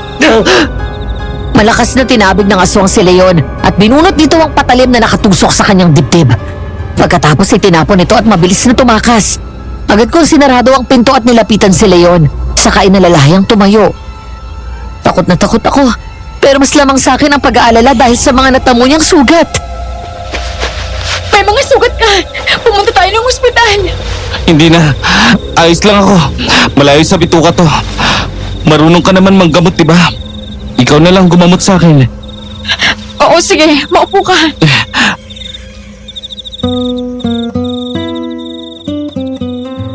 Nailang ako at huminto sa paglalagay ng mga halamang gamot sa sugat ni Leon. Bawat kilos ko. Kahit hindi ko nakikita, nararamdaman ko na sinusundan niya ako ng tingin. Pero sa halip na lumingon, pinagpatuloy ko lang ang ginagawa ko at nagpatay mali siya. Kinuha ko ang langis na gawa pa ng lola kong albularya. Pinahiran ng mismo sugat pagkatapos ay pumikit ako at umusal ng dasal bago tinapal ulit ang mga dahon sa iba pang sugat ni Leon. Saka ko tinakpan ng tela na kulay puti ang braso nito. Ayan. Tapos na. May dugo kang albularya. Ang galing mong manggamot. Hindi naman. Marunong lang. Kahit naman si nanay, marunong din kahit paano. Siguro nasa dugo na namin talaga. Maraming salamat. Okay ka lang ba? Oo naman. Ikaw, okay ka na? Oo. Nawala na yung takot ko. Naglagay na ako ng mga bawang sa mga bintana. Hindi na ulit makakapasok yun dito. Ay, mabuti na lang talaga nandito ka. Niligtas mo na naman ako. Pwede ko ba naman pabayaan ang mapapangasawa ko? Leon, seryoso ka ba talaga na susundin mo sila nanay? Seryoso ka ba na pinagkakasundo nila tayo? Hindi mo ba alam? Mga bata pa lang mga tatay natin. Nagkasundo na sila na kapag ang bunso nila ay babae at lalaki, ipapakasal daw nila. Kaya kahit wala na si Ninong, gusto ni tatay na ituloy ang usapan nila. Pero, hindi mo naman ako gusto. Sino ang may sabi? Seryoso ka? Gusto mo ako? Matagal na. Nagsimula yun nang mapansin ko na nagdadalaga ka na. Pero bata ka pa kasi nun eh. Tapos mas matanda ako sa'yo. Feeling ko, hindi tama yung nararamdaman ko. Lalo na't best friend ko ang kuya mo. Kaya pinigilan ko. Umiwas ako. At pilit kong kinumbinsi ang sarili ko na kapatid lang dapat ang turing ko sa'yo. Noon pa alam ko nang may gusto ka sa akin. Kaya nga tuwang-tuwa ako eh. Kaya sabi ko, liligawan kita. Hanggang mag-18 ka na. Nagpaalam ako kay JP kung pwede kitang ligawan.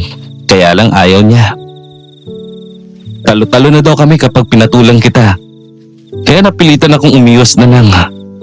Bilang matalik na kaibigan ko ang kuya mo, narespeto ko yung sinabi niya na kahit nasaktan ako. Nagkataon na dumating si Jessica na may gusto sa akin. Kaya sinubukan kong ibaling sa kanya yung feelings ko.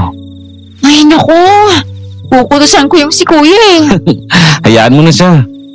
Pumayag naman na siya eh. Binigyan niya na ako ng permiso na pakasalan ka. Kaya nga nang nagtanong si tatay kung gusto daw kitang pakasalan, pumayag ka agad ako. At wala akong ibang nakarelasyon sa Dubai. Ikaw lang talagang gusto ko nun pa. Kaya pala tulak ng tulak si Nani sa akin sa'yo. Tapos ikaw naman todo comment at kontra ka kapag may post ako tungkol sa crush ko. Lindsay, mahal kita. Mahal na mahal kita. Sobra. Pwede ba kita maging girlfriend? Magpapakipot pa ba ako eh? Booking mo na pala ako. Mahal din kita, Leon. Pumapahig na ako na maging girlfriend mo.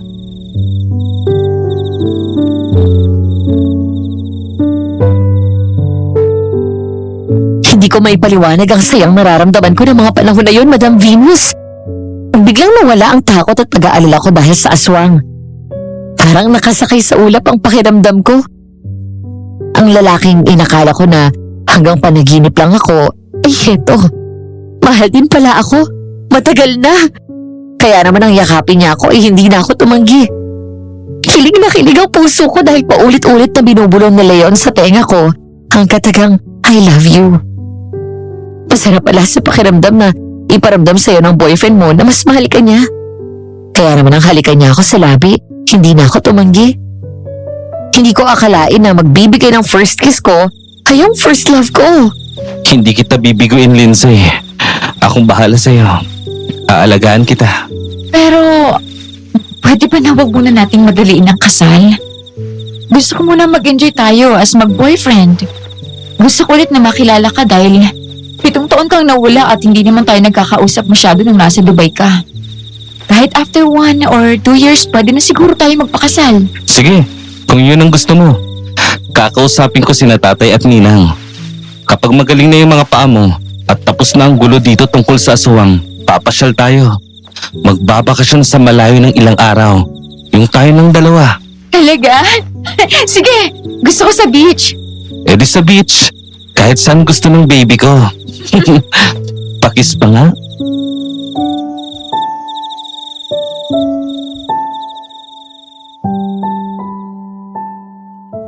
Ang mga susunod na eksena ay ayon na rin sa salaysay ng nag-iisang saksi ng gabing yun, si Amanda. Sa bodega sa ilalim ng bahay Kastila o basement, ngumisi si Marquis nang tingnan ng babaeng tinali niya ang mga kamay pataas sa kisame habang nakalambitin. Umiiyak. Nanghihina. Dinukot na niya ang laman loob nito at kinain pero buhay pa, ngunit naghihingalo na. Kaya naman kinagat niya ito sa leeg at tuluyang namatay. Kinuha niya ang mga lubid at ginapos ang buong katawan nito sa kabinalot ang biktima ng katsa. Pagkatapos ay sinakluban ng sako ng katsa ang ulo. Nang masiyahan ay lumingon siya sa paligid at tinignan ang kanyang koleksyon, gaya ng ginagawa niya noon. Nang makalabas mula sa pinto ng basement ay sinalubong niya si Amanda. Senyor, nakahanda na po ang inyong pampaligo. Puno na po ng tubig ang bathtub. Bukas, linisin mo sa ibaba ang mga dugo sa sahig. Opo. Sumunod ka sa akin. Senyor, may gusto pa po ba kayong ipagawa sa akin? Hubarin mo ang damit mo pagdating sa silid. Opo. Parang robot na desusi na sumunod si Amanda. Nang hubarin ni Marquis ang lahat ng kanyang mga damit, ay agad itong pumasok sa banyo. Ang mukha at kamay ay tumuturo pa sa dugo. Maging ang suot nito. Habang nagmamadali naman na dinampot yun ni Amanda at nilagay sa basket ng maruming dumi. Sunod siyang naghubad at nanginig sa takot na sumunod sa loob. Pagdating doon ay natigilan siya nang makitang bumalik na sa dating anyo bilang tao si Marquis. Nakalubog na ito sa tubig na may sabon na bahagyang nabahira ng pula. Nang sumampa siya sa loob, ay pinaupo siya ni Marquis sa likuran nito at marahan niyang sinabunan ng likod nito. Sa kabila ng totoong pagkataon ng kanyang amo, hindi daw naiwasan ni Amanda na humanga at mahulog ang damdamin dito. Kaya kahit na paulit-ulit at magdamag siyang ginagamit nito, ay hindi siya tumatanggi. Samahan mo ako dito, Amanda. Opo, senyor. Alam mo ba kung paano naging isang alagad ng dilimang tulad ko? Ang kwento po ng lolo ko, dahil daw po kay Amelia. Ganun nga. Habang kami naglalakad, ay may isang taong asal hayop ang humarang sa aming karwahe. Sumugod ito sa amin. Nanlaban ako at pinagtanggol ko siya. Ngunit sa aking pagkikipaglaban, ay nakagat niya ako. Sa pag-aakala na ito isang simpleng kagat lamang kahit hindi ko ininda. Sinubukan ni Amelia na gamutin ako. Ngunit pagsapit ng kabilugan ng buwan, ay naging misula akong isang halimaw. Iniwan ako ni Amelia, ang pinakamamahal ko. Pagkatapos, ay inilibang niya ako ng buhay. Masakit na malaman na matapos ng kanyang ginawa sa akin, ay pumayag siya na magpakasal sa aking kapatid. Isa akong bantog na doktor noon. Maraming kababayan ay sa akin nahahalina. Ngunit tanging si Amelia lamang ang nagwagi sa aking puso. Ngunit sinayang niya ang pag-ibig ko. Hindi kita bibigoin, senyor. Hindi ako tulad ni Amelia. Magiging tapat po ako sa inyo. Hindi kita iiwan. Nandito lang po ako hanggat kailangan nyo. Ang buong pamilya namin ay nakatakda ng paglingkuran kayo habang kayo'y nabubuhay. Hindi ba't sinabi ko na ikaw na ang aking may bahay? Bakit ganyan pa ang iyong pananalita sa akin? Dahil isang karangalan po na pagsilbihan ng isang inaakala ko ay nabubuhay lamang sa kwento. Gusto kong makita ang iyong magandang mukha, Amanda. Lumipat ka rito sa aking harapan. Marquis, Ganyan nga. Gamitin mo ang kagandahan mo. Sa susunod na kabilugan ng buwan, magdala ka ng tao dito. Ayoko ng matanda. masusunod. Kapag nagawa mo ang ipinag-uutos ko, gagantimpalaan kita. Hindi mo pa nakikita ang mga tagong alas ng bahay na ito. Gagawin ko ang lahat ng gusto mo, Marquis. Ang magandang dalaga na nakatira dyan sa malapit. Dalhin mo siya sa akin. Si Lindsay? Hindi ba't ilang beses nang nanganib ang buhay mo dahil sa kanya? Marami namang iba dyan, wag nang babaeng yun. Hinihingi ko ba ang opinyon mo? Kapag sinabi ko na siya ang gusto ko, siya ang kunin mo. O baka gusto mong patayin kita ngayon din? At humanap ako ng kapalit mo? Wag po, senyora. Patawad po. Hindi na mauulit. Lumipas pa ang ilang linggo at tuluyan ang gumaling ang paa ko. Labis naman ang saya ng pamilya namin ni Leon matapos naming ibalita na opisyal na ang aming relasyon. At ang unang regalo niya sa akin, isang kulay puting pusa. Alam niya kasi na noon ko pa gustong mag-alaga ng puting pusa. Ayaw lang pumayag ng tatay ko nung buhay pa siya. Sa paglipas ng ilang linggo, mabilis ding lumaki si Milky. Kasabay nito ay naging makulit na rin siya. Gaya na lang ngayon, nakalabas ito matapos maiwan ni nanay na bukas ang pinto ng bahay. Saan na naman kaya napunta yung si Milky? Hindi ko nga po alam eh. Huwag naman sana siyang madampot ng kung sino. Milky! Milky! Nasaan ka na? Tiningnan mo na ba sa taniman? Kanina pa po. Sige, dito ako maghahanap. Dun ka sa kabila at baka nakatawid yun.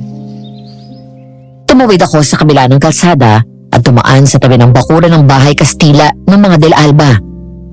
Isang pinagtataka ko ay may nakatala na doon pero parang wala pa rin pinagbago. Si Amanda na katiwala ay hindi ko halos nakikitang lumalabas, maging ang amo nitong lalaki. Una't huling beses ko silang nakita, yung lumalabas sila kinabukasan. Matapos dumating ang amo nito, palaging sarado ang mga bintana sa umaga man o gabi.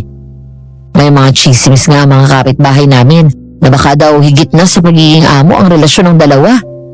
May mga naririnig kasi silang ungol minsan sa gabi o kaya'y nakikita ang anino ng dalawa sa bintana na may ginagawang kababalaghan.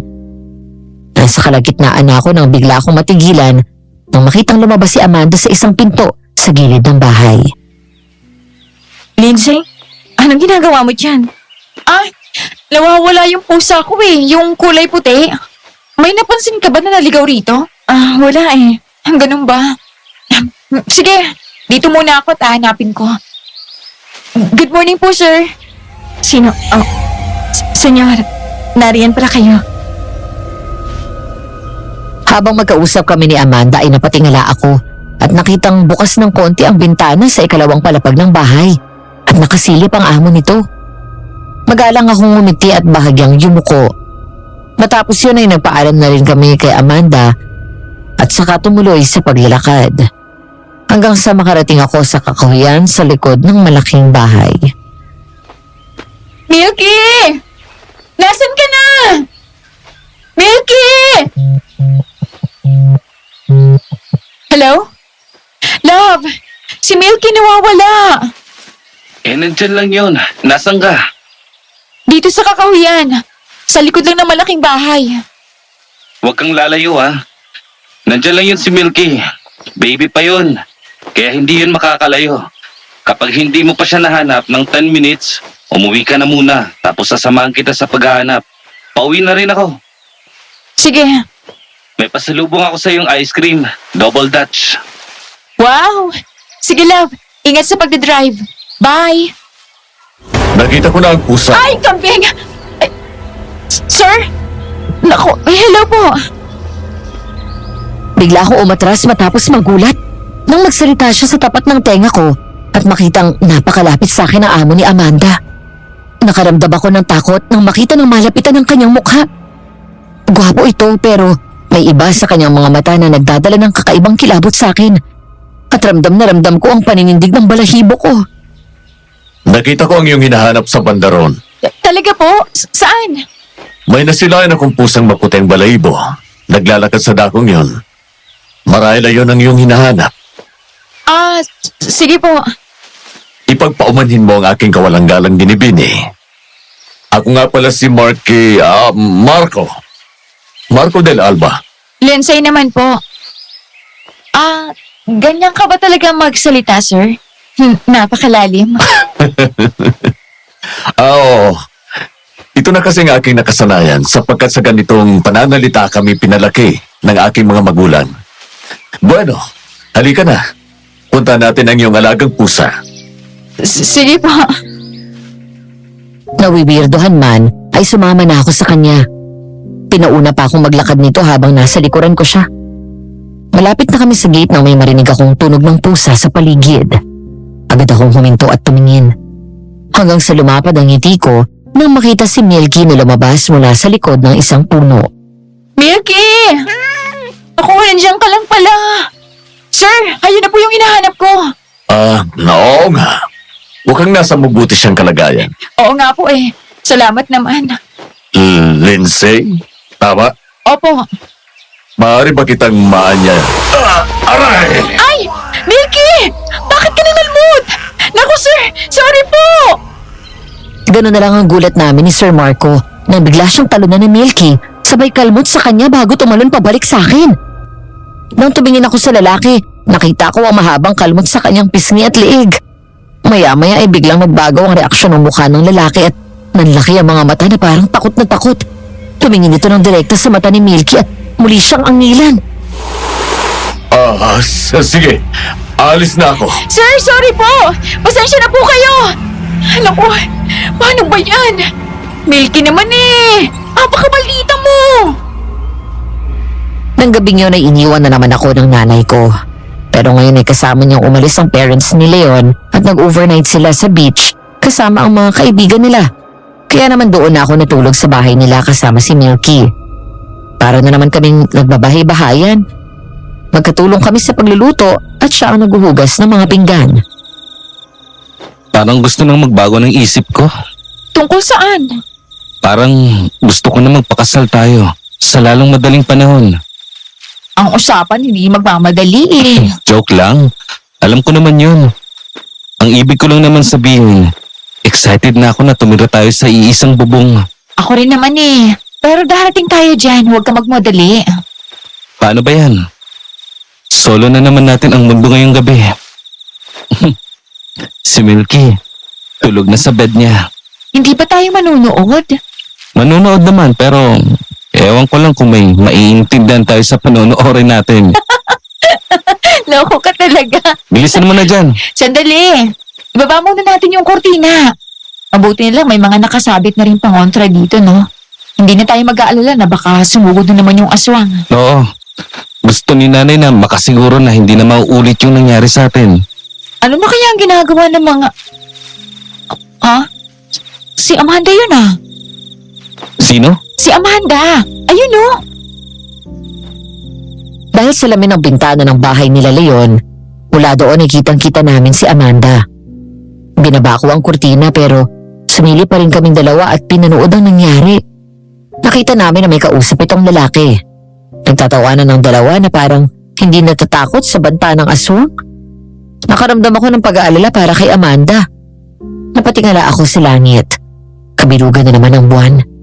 Siyak na anumang oras ilalabas na naman ang aswang. Nagulat kami ni Leon at nagkatinginan pa nang maghalikan ang dalawa doon sa gilid ng daan. Maya-maya ay huminto ang mga ito at magkahawak ang kamay. Nagmamadaling tumakbo sa gilid ng malaking bahay papunta sa likod. Ayun na nga po. Loko din tong si Amanda. Siguro tulog ng amo nito kaya nakalabas. Baka masyadong mahigpit yung amo. Nasa mukha naman. Akala ko sabi nila may relasyon si Amanda tsaka si Sir Marco. Love, wag na nga natin pansinin yan. Hayaan mo sila. Dahil may sarili tayong pagkakabisihan. Oh, yung aswang. Ala! Sila Amanda! Diyos ko! Huwag naman sana silang napahamak.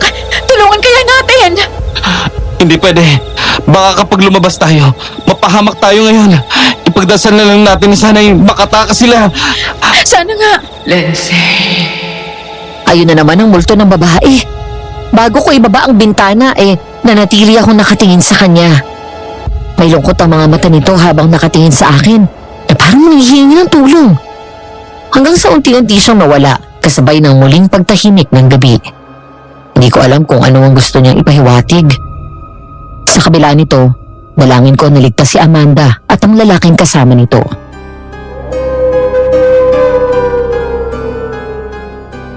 Matapos malinlang ang binata na nakilala niya ng araw din na yun, nagawang akitin ito ni Amanda at dalhin sa likod ng malaking bahay kung saan naghihintay sa kanya si Marquis. Nang sumigaw ang lalaki sa takot, nagkunwari din siyang nagulat at natakot. Tumakbo sila at hinila papasok ng bahay. Nang buksan niya ang secret door, doon tinulak ni Amanda ang lalaki at nahulog ito sa hagdan. Kasunod niya ay dumating ang aswang. Takot na takot ang lalaki na tumakbo sa sulok. Lalong nagsisigaw ito nang bumangga sa isa sa nakasabit na katawan at nahulog ang katsa na nakabalot. Masyado kang maingay. Ayaw ni Senyor ng ganyan. Magaling, Amanda. Salamat po, Senyor. Dahil dyan ay may gantimpala ka sa akin mamaya. Talaga po. Umakyat ka na sa aking silid at maganda. Gusto ko pag-akyat ko ay nakahanda ka na. Opo. At ikaw naman. Salamat at mabubusog mo ako sa gabing ito.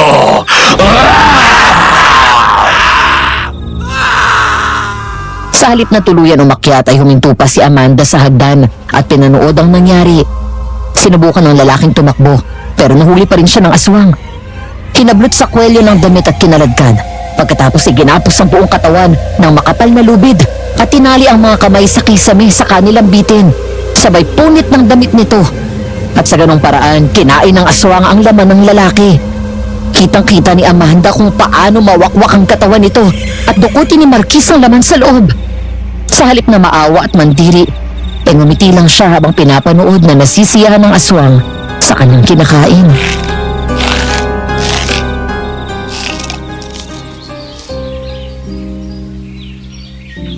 Hoy, ba't parang ang lalim ng iniisip mo? Nag-aalala lang po ako kay Amanda, Nay. Ilang linggo ko na po siyang hindi nakikitang lumalabas matapos yung gabing yun. Eh di ba po, nakwento ko na sa inyo yung narinig namin ni Leon? Yung lalaking kasama niya ng gabing yun. Mukhang nawawala na rin eh. Tapos siya hanggang ngayon, hindi ko alam kung anong nangyari eh. Sinubukan mo na bang katukin? Hindi pa po eh. Nag-aalangan din po kasi ako, medyo creepy yung boss niya eh. Eh di dalan mo itong pansit na niluluto ko. Magdahilan ka na pinabibigay ko. Tingnan mo kung pagbubuksan ka. Di ba kinalmot nitong si Milky ang amo niya? Sabihin mo bilang paghingi na rin natin ng pasensya. Sige po. Huwag ka rin magtatagal at pupuntahan mo pa si Leon sa bayan. Love, naka-ready ka na? Oh, nandito na pala yung pupuntahan mo eh. Bakit nandito ka? Di ba ang usapan natin dadaanan kita sa tindahan niyo? Maaga akong natapos sa ginagawa ko kaya sinundo na kita. Halika na. Sandali lang. Daan tayo kay Amanda. Nag-aalala ako sa kanya eh. Sige, samahan na kita. Bago pumunta sa bayan ay nag-ayos na rin ako. Para pag-abot ko ng pansit kay Amanda ay aalis na rin kami agad. Nang lumabas ako ng kwarto ay naabutan ko na nakahanda na ang ibibigay kong pansit sa kapitbahay. Nilagay ito ng nanay sa isang plastik at sinamahan pa ng kalamansi. Dala ang bag ko at ang pagkain ay agad kaming lumabas ni Leon at tumawid sa kabilang bahay. Di ba kamag-anak niyo ang may-ari nitong bahay? Nakapasok ka na ba rito? Oo naman, pero noon pa, bata pa ako. At saka, malayo na namin silang kamag-anak. Kaya kahit noon pa na may nakatira dyan, hindi pa rin kami masyadong pumapasok. Alam mo ba na hidden basement yan? Ginagawa nilang bodega. Talaga? Oo, hindi mga mahalata yung pinto. Papunta doon dahil secret door siya. Akala mo pader pero pinto pala. Sana pwede nating tingnan, no? Bigla tuloy ako na curious. Bigla akong kinabahan nang makarating ako sa tapat ng bahay ng mga Del Alba. Nang tumingala ako sa bintana, biglang kumabog ang dibdib ko nang makita ang multo ng babaeng nakatrahe de mestiza. Naroon sa bintana at nakatingin sa akin. Hindi ko na siya pinansin pa at pumasok kami sa bakuran. Pagkatapos ay kumatok ako. Pero nakakailang katok pa lang ako ay kusang bumukas ang pinto. Ay, bukas? Pasok na ako? Wag, baka magalit yung lalaki. Ikaw nagsabi, di ba? Mukhang masungit yun. Sige. Amanda? Amanda! Tao po! Si Lindsay ito! Amanda! Wala yatang tao eh. Oo nga Ano ko? Baka kasama siyang nakuha ng aswang Teka. Hindi. Mukhang nasa loob siya eh. Naririnig ko yung boses niya. Nasa taas. Ay, salamat. Ligtas siya. Tao po! Lindsay, pasok. Pumasok kami sa loob ng bahay at bumungad sa amin ang maganda at magarbong mga muebles. Para kaming nag-time travel pagpasok namin doon. Lahat ng gamit, makaluma. Walang kahit anong modern appliances. Kung meron man, electric fan. Bigla akong natigilan nang mapatingala ako sa indoor terrace ng bahay. Ang babaeng multo na naman. Ikaw lang ang makakatulong sa akin upang ibalik siya sa kanyang kamatayan. Tulungan mo ako. Love? Okay ka lang? Ha? Oo naman, bakit mo natanong? Bigla kasing humigpit ang kapit mo sa akin eh. Hindi ko napansin. Hindi ko inalis ang tingin ko sa multo hanggang sa bigla siyang naglaho nang lumabas si Amanda mula sa isang silid. Nagkatinginan kami ni Leon dahil nagmamadali ito habang binubuhol ang bathrobe na suot. Magulo ang buhok. Pawis na pawis at tadtad ng love marks at sugat sa leeg pababa ng dibdib. Biglang bumalik ang tingin ko sa silid na pinanggalingan ni Amanda. Bahagyang nanlaki ang mata ko sabay bawi ng tingin nang makita na nakabukas ang pinto at nakatayo doon si Sir Marco. Hubot-hubad habang nakatitig sa akin ng masama at walang pakialam na lantad ang katawan nito. Maya-maya ay pasimple yumapos sa akin ang isang braso ni Leon at humarang para hindi ako makita ni Sir Marco. Manyakis. Lindsay, anong ginagawa mo dito? Hi! Sorry, mukhang nakakaabala ako. Kasi nag-aalala lang ako sa iyo. Few weeks ago, nakita kasi namin na may kasama kang lalaki. Nandiyan pa nga kayo sa daan tapos pumunta kayo sa likod. Tapos narinig ko kayong sumigaw ng lalaki. Tapos narinig din namin yung aswang. Ang akala ko may nangyari ng masama sa'yo. Yun ba? Oo. Nakita nga namin yung aswang pero nakatakbo kami. Yun nga nang nagkahiwalay kami sa pagtakbo.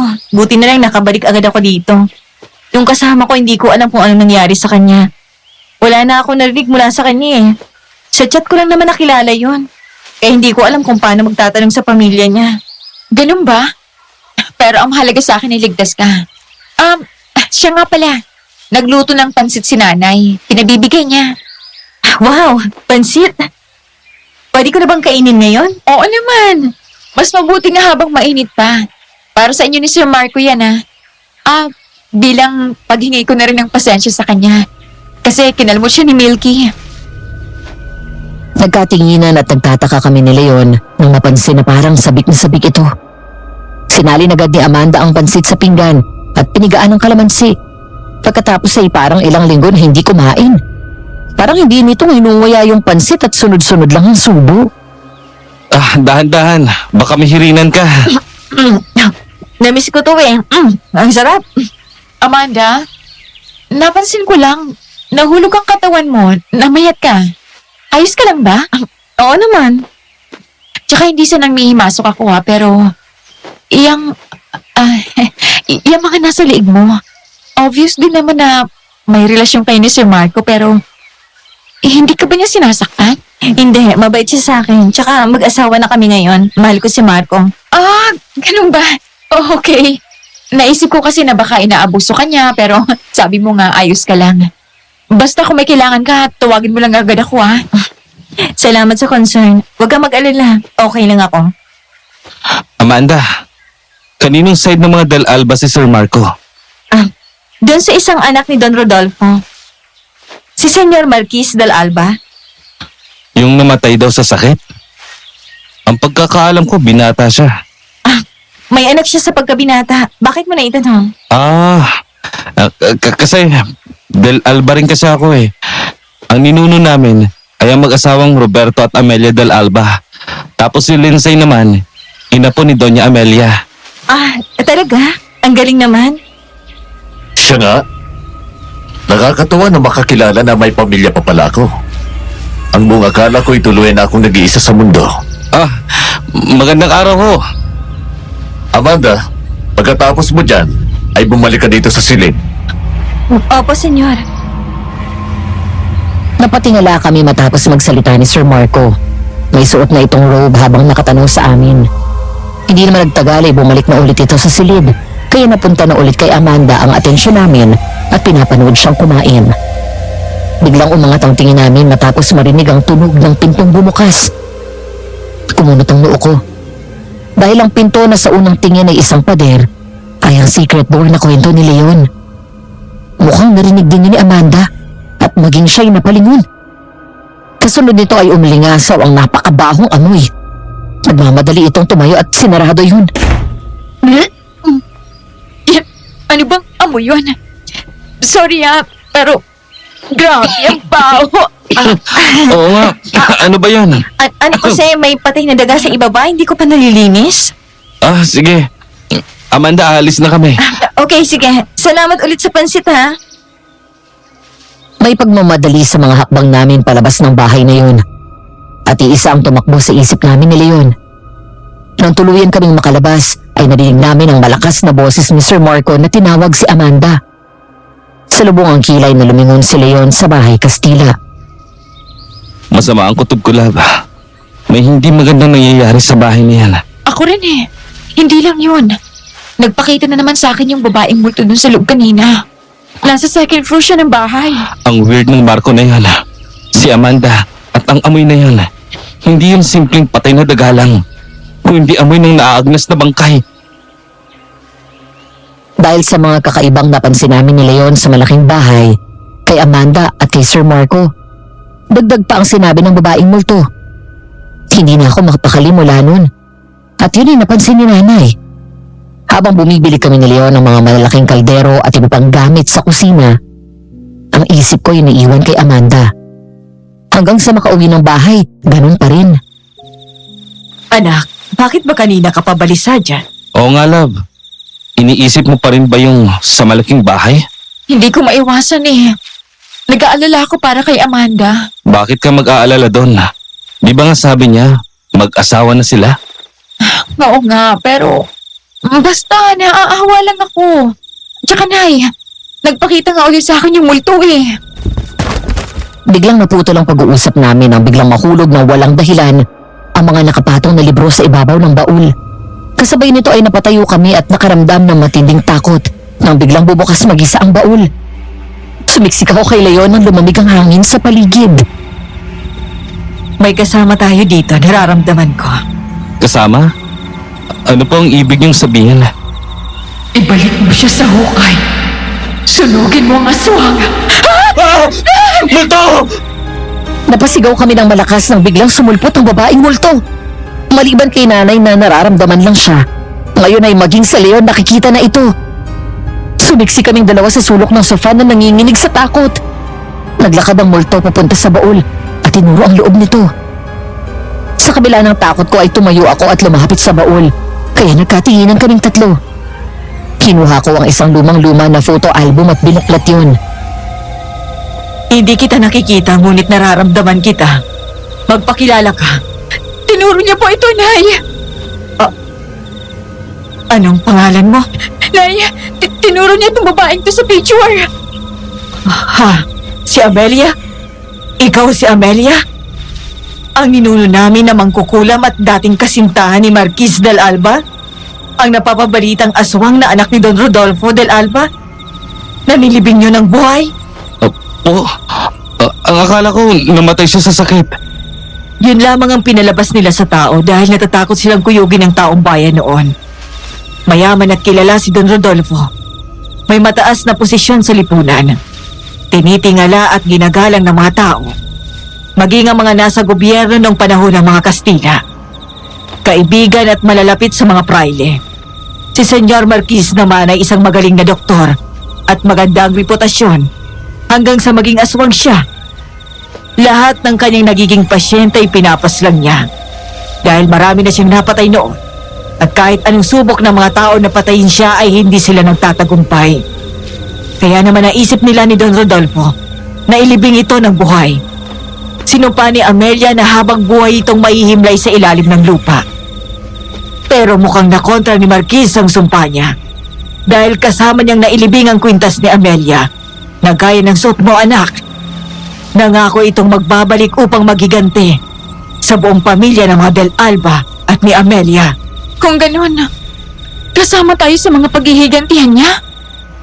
Oo, tayo at sa mga susunod pang henerasyon. Nadamay tayo sa ginawa ni Don Rodolfo at ni Amelia kay Marquis. Kaya pala ganun na lang ang galit sa akin ng aswang. At minsan pa niya akong tinawag na Amelia. Dahil suot mo ang kwintas ni Lola Amelia. Sandali lang. Itong lalaking itong sa picture. Kamukha niya yung amo ni Amanda. Dahil siya si Marquis del Alba. Siya yung aswang na nilibing niyo noon? Nabuhay siya ulit? Tulong! Lindsay, tulungan mo ako! Tulong! Si Amanda! Bigla akong napatakbo palabas nang marinig ang boses ni Amanda. takot at umiiyak. Nakasubsob sa damuhan, duguan at iyak ng iyak. Walang pagdalawang isip na tumawid ako kahit na naririnig ko sa likuran na tinatawag ako ni Leon at nanay. Ang agad kong naisip ay ang kaligtasan ni Amanda. Ngayong nalaman ko na ang totoo, na ang amo nito ay isang aswang na muling nabuhay mula sa 300 taon na pagkakalibing sa ilalim ng lupa.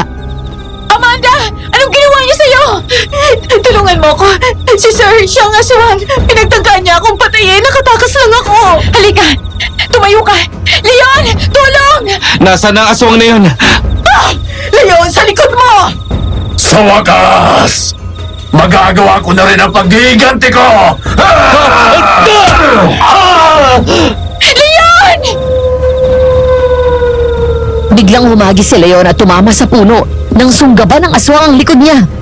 Pagkatapos ay bigla akong sinuntok ng malakas ng aswang sa sikmura, saka sinampay sa balikat nito. Hinang-hina ako. Hindi ko magawang makapanlaban. Basta ang malinaw lang sa isip ko ay ang malakas na sigaw ng nanay ko ng tulong at tinatawag si Mang Mateo at ang mga kapitbahay. Kasunod si Amanda ay dinala ako ng aswang sa isang silid sa ikalawang palapag at binagsak sa kama. Senyor, bakit dito niyo siya dinala? Hindi ba't dapat isa baba? Hindi siya gaya ng iba, Amanda. Espesyal siya dahil siya magbabayad ng kasalanan ni Amelia. At siya ang magiging bagong alipin ko. Pero paano ako? Huwag kang mag-alala. Ikaw pa rin ang paborito ko. Walang hiya ka, Amanda! Paano mo naaatip na makipagtulungan sa demonyong yan? Pasensya ka na. Pero itong itinakda para sa akin.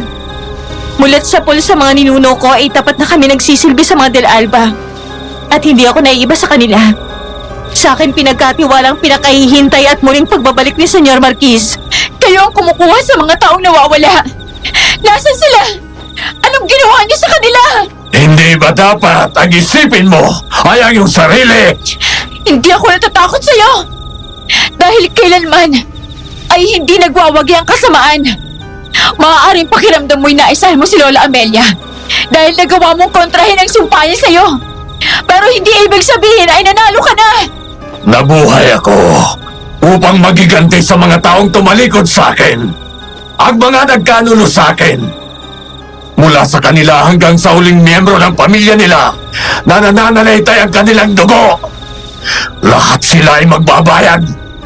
Sa kasamaang palad, Binibini, ikaw ay ang ipinanganak na kadugo ni Amelia! Lindsay! Lindsay! Marquez! Amanda! Buksan mo tong demonyo ka! Ako ang harapin mo, duwag! Leon!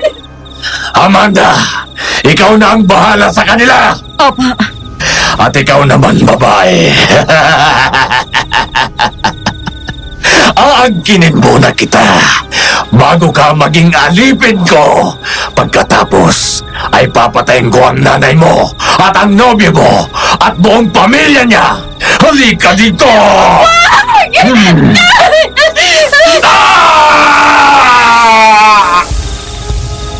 Nang hilahin nito ang paa ko, bigla akong dinikit ang krus na pendant na hawak ko kanina pa sa noo ng aswang.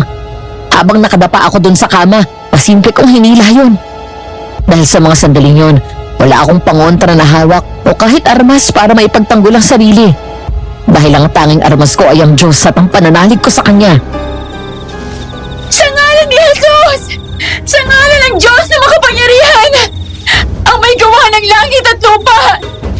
Sa ngalan ng banal na dugo na umagos sa krus sa bundok ng Kalbaryo! Napapaso ako!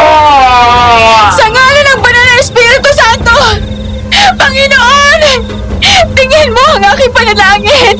Huwag ninyong pahintulutang manalo ang kasamaan! 10 na mga anghel mo sa langit! Ilayo niyo po ako sa inyong kalaban! Lumayas ka! Demonyo ka! Tama na! Nabibigi ako! Bumagsak ang aswang sa sahig at sinamantala ko yun. Kahit hinang-hina ako, nagawa kong lumabas ng silid.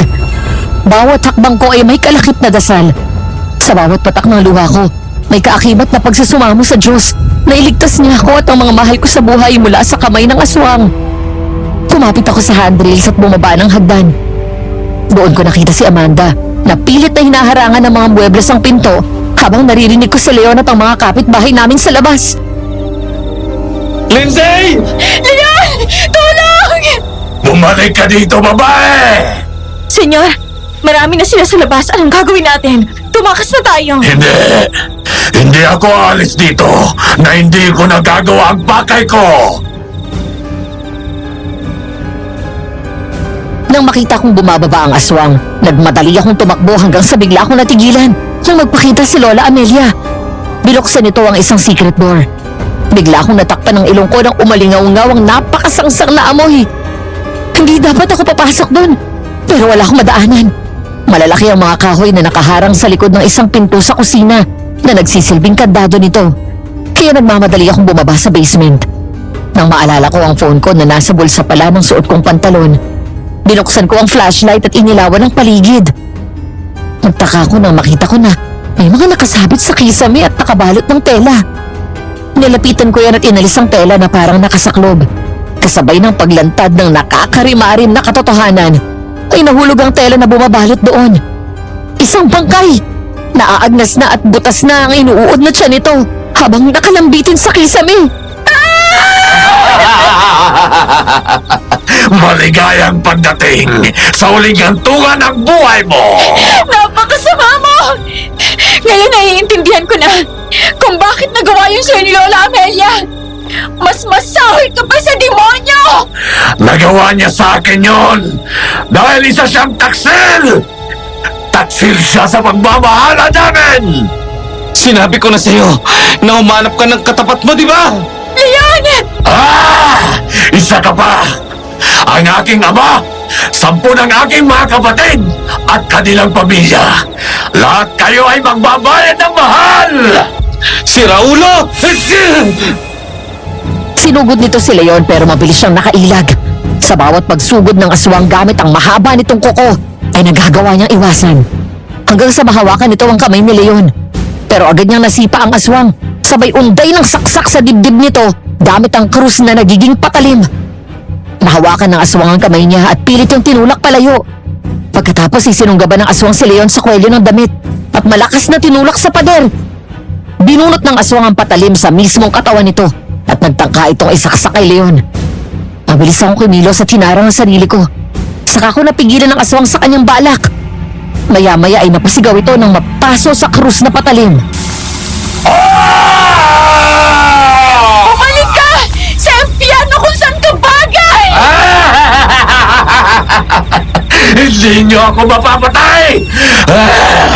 Hindi ba't kaya ako inihimlay ng buhay ni Amelia sapagkat hindi nila ako magabi? Kayo na mahihinang ninalang. Sa tingin niyo ba ay madadaig niyo ang aking lakas? Hindi kami ang tatalo sa'yo! Kung hindi ang Diyos na mas makapangyarihan sa tulad mo! Ikaw ang mamamatay dito! Hindi kami! Leon! Ang patalim! Matapos kong idikit muli sa balat nito ang krus na pendant ko, ay umangil ulit siya. Doon niya nabitawan si Leon. Agad nitong binunot ang patalim at muling sinaksak yun sa dibdib nito, eksakto sa puso. Matapos yun ay nagmamadali kaming umakyat palabas ng basement. Doon namin naabutan si Amanda, hawak ng mga taong bayan. Kumakbo kami kay nanay na agad yumakap sa akin. Mga walang hiya kayo! Anong ginawa niyo kay Marquez? Anak, sinaktan ka ba niya? Ayos lang po ako. Bumalik kayo dito! Hindi mo tayo tapos! Marquez! Alto! Detente ahora mismo! Amelia! Sa wakas ay muli kong nasilayan ang mahal kong Daxil! At bakit ko kailangan lumito? Nagsisimula pa lang ako! Ako ang nagkasala sa iyo. Kaya't ako ang iyong harapin. Huwag mong idamay ang mga inosenteng tao. Sa pagitan namin at ng aswang ay biglang sumulpot si Lola Amelia. Nagulat kami nang biglang humangin ng malakas at kusang sumarado ang mga bintana.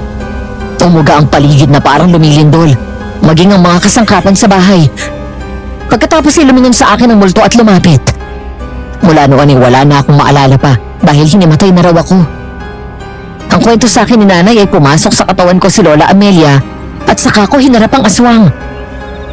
Minahal kita, Amelia. Inalay ko sa'yo ang aking buhay. Paano mo nagawa sa akin to? Hindi nagbago ang pagmamahal ko sa iyo, Marquis. Hanggang sa huling hining ako, ay ikaw ang tanging laman ng aking puso at isipan. Ngunit kay raming buhay na ang namamatay dahil sa iyo. Noong maging aswang ka, labis kang nilamon ng kasamaan at kadiliman. Kailangan matahimik ang bayan natin. At mangyayari lamang yon kapag ikaw ay nawala sa mundo. Alam ko na magbabalik ka gaya ng iyong pinangako dahil nakuha mo ang aking medalyon. Nabuhay ka dahil dyan. Nagkaroon ng katuparan ng iyong pangako dahil ang simbolo ng medalyon ay walang katapusan. Kaya hanggang sa ngayon ay hindi ako matahimik. Naghintay ako sa pagbabalik mo upang ikaw ay habang buhay kong ilagay sa kamatayan.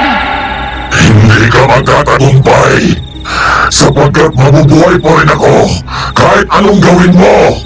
Magagawa ko sapagkat nasa akin na ulit ang medalyon na kinuha mo noon. Hindi! Wag! Ang medalyong nakuha ni nanay mula kay Amanda na suot nito ay mula pa kay Marquis na kasamang nailibing niya. Kinuha ko daw yun nang sumapi ang multo sa akin. Pagkatapos ay nanlaki ang mata ng aswang at napaatras. Ang kwento nila sa akin ay nagsimula daw akong umusal ng dasal sa Latin na hindi nila maintindihan. Sa kamariin kong hinawakan ang medalyon at nadurog yun sa mga kamay ko. Sa galing ng dugo na nilampastangan, sa mga panaghoy ng pagdurusa, ikaw na anak ng kadiliman na sumisimsim ng mga inosenteng buhay, ang wakas mo ay mapapasayo. Sa ngalan ng Panginoon, harapin mo ang iyong katapusan. Sakbibi ng sumpa, sakbibi ng wakas, sakbibi ng kamatayan! Amelia! Patawad, mahal ko. Pumayo ka at lisanin ang mundong ito sapagkat ang ating panahon ay ganap na at lumipas na. Naway makarating sa dating Marquis na aking nakilala ang walang hanggan at taos-puso kong pagmamahal. Senyor Marquis! Hindi!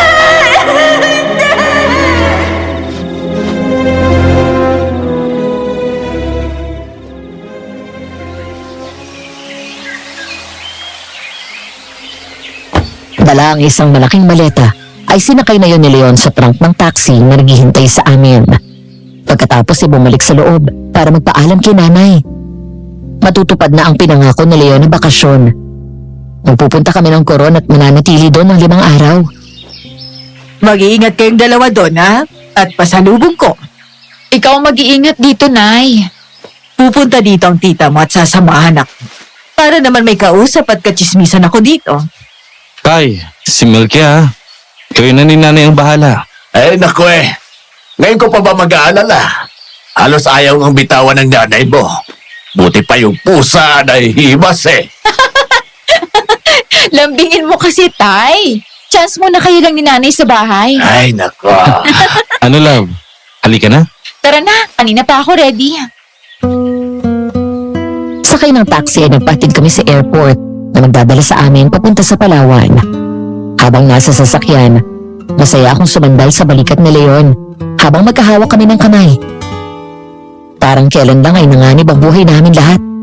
Ngayon, sa wakas, ay nakamit na namin ang katahimikan. Di pa may mga nakuhang alas doon sa malaking bahay? Anong nangyari doon? Dahil si tatay ang pinakamalapit na kamag-anak na buhay pa. Kaya nagdesisyon siya na ibenta na lang. Tapos yung napagbentahan, tinulong sa mga kaanak ng biktima. Kapag may go signal ng mga pulis, ipapag-ibanan ni tatay yung bahay. Masyado na daw maraming malagim na krimen ang nangyari doon. Nakakapanghinayang man dahil maganda yung bahay. Kaya lang, tsak daw kasing pamumugaran ng multo yun. Hindi magandang ibenta. Sa bagay. Ay, mabuti na lang okay ng lahat. Love, salamat dahil naging matapang ka ng gabing yun.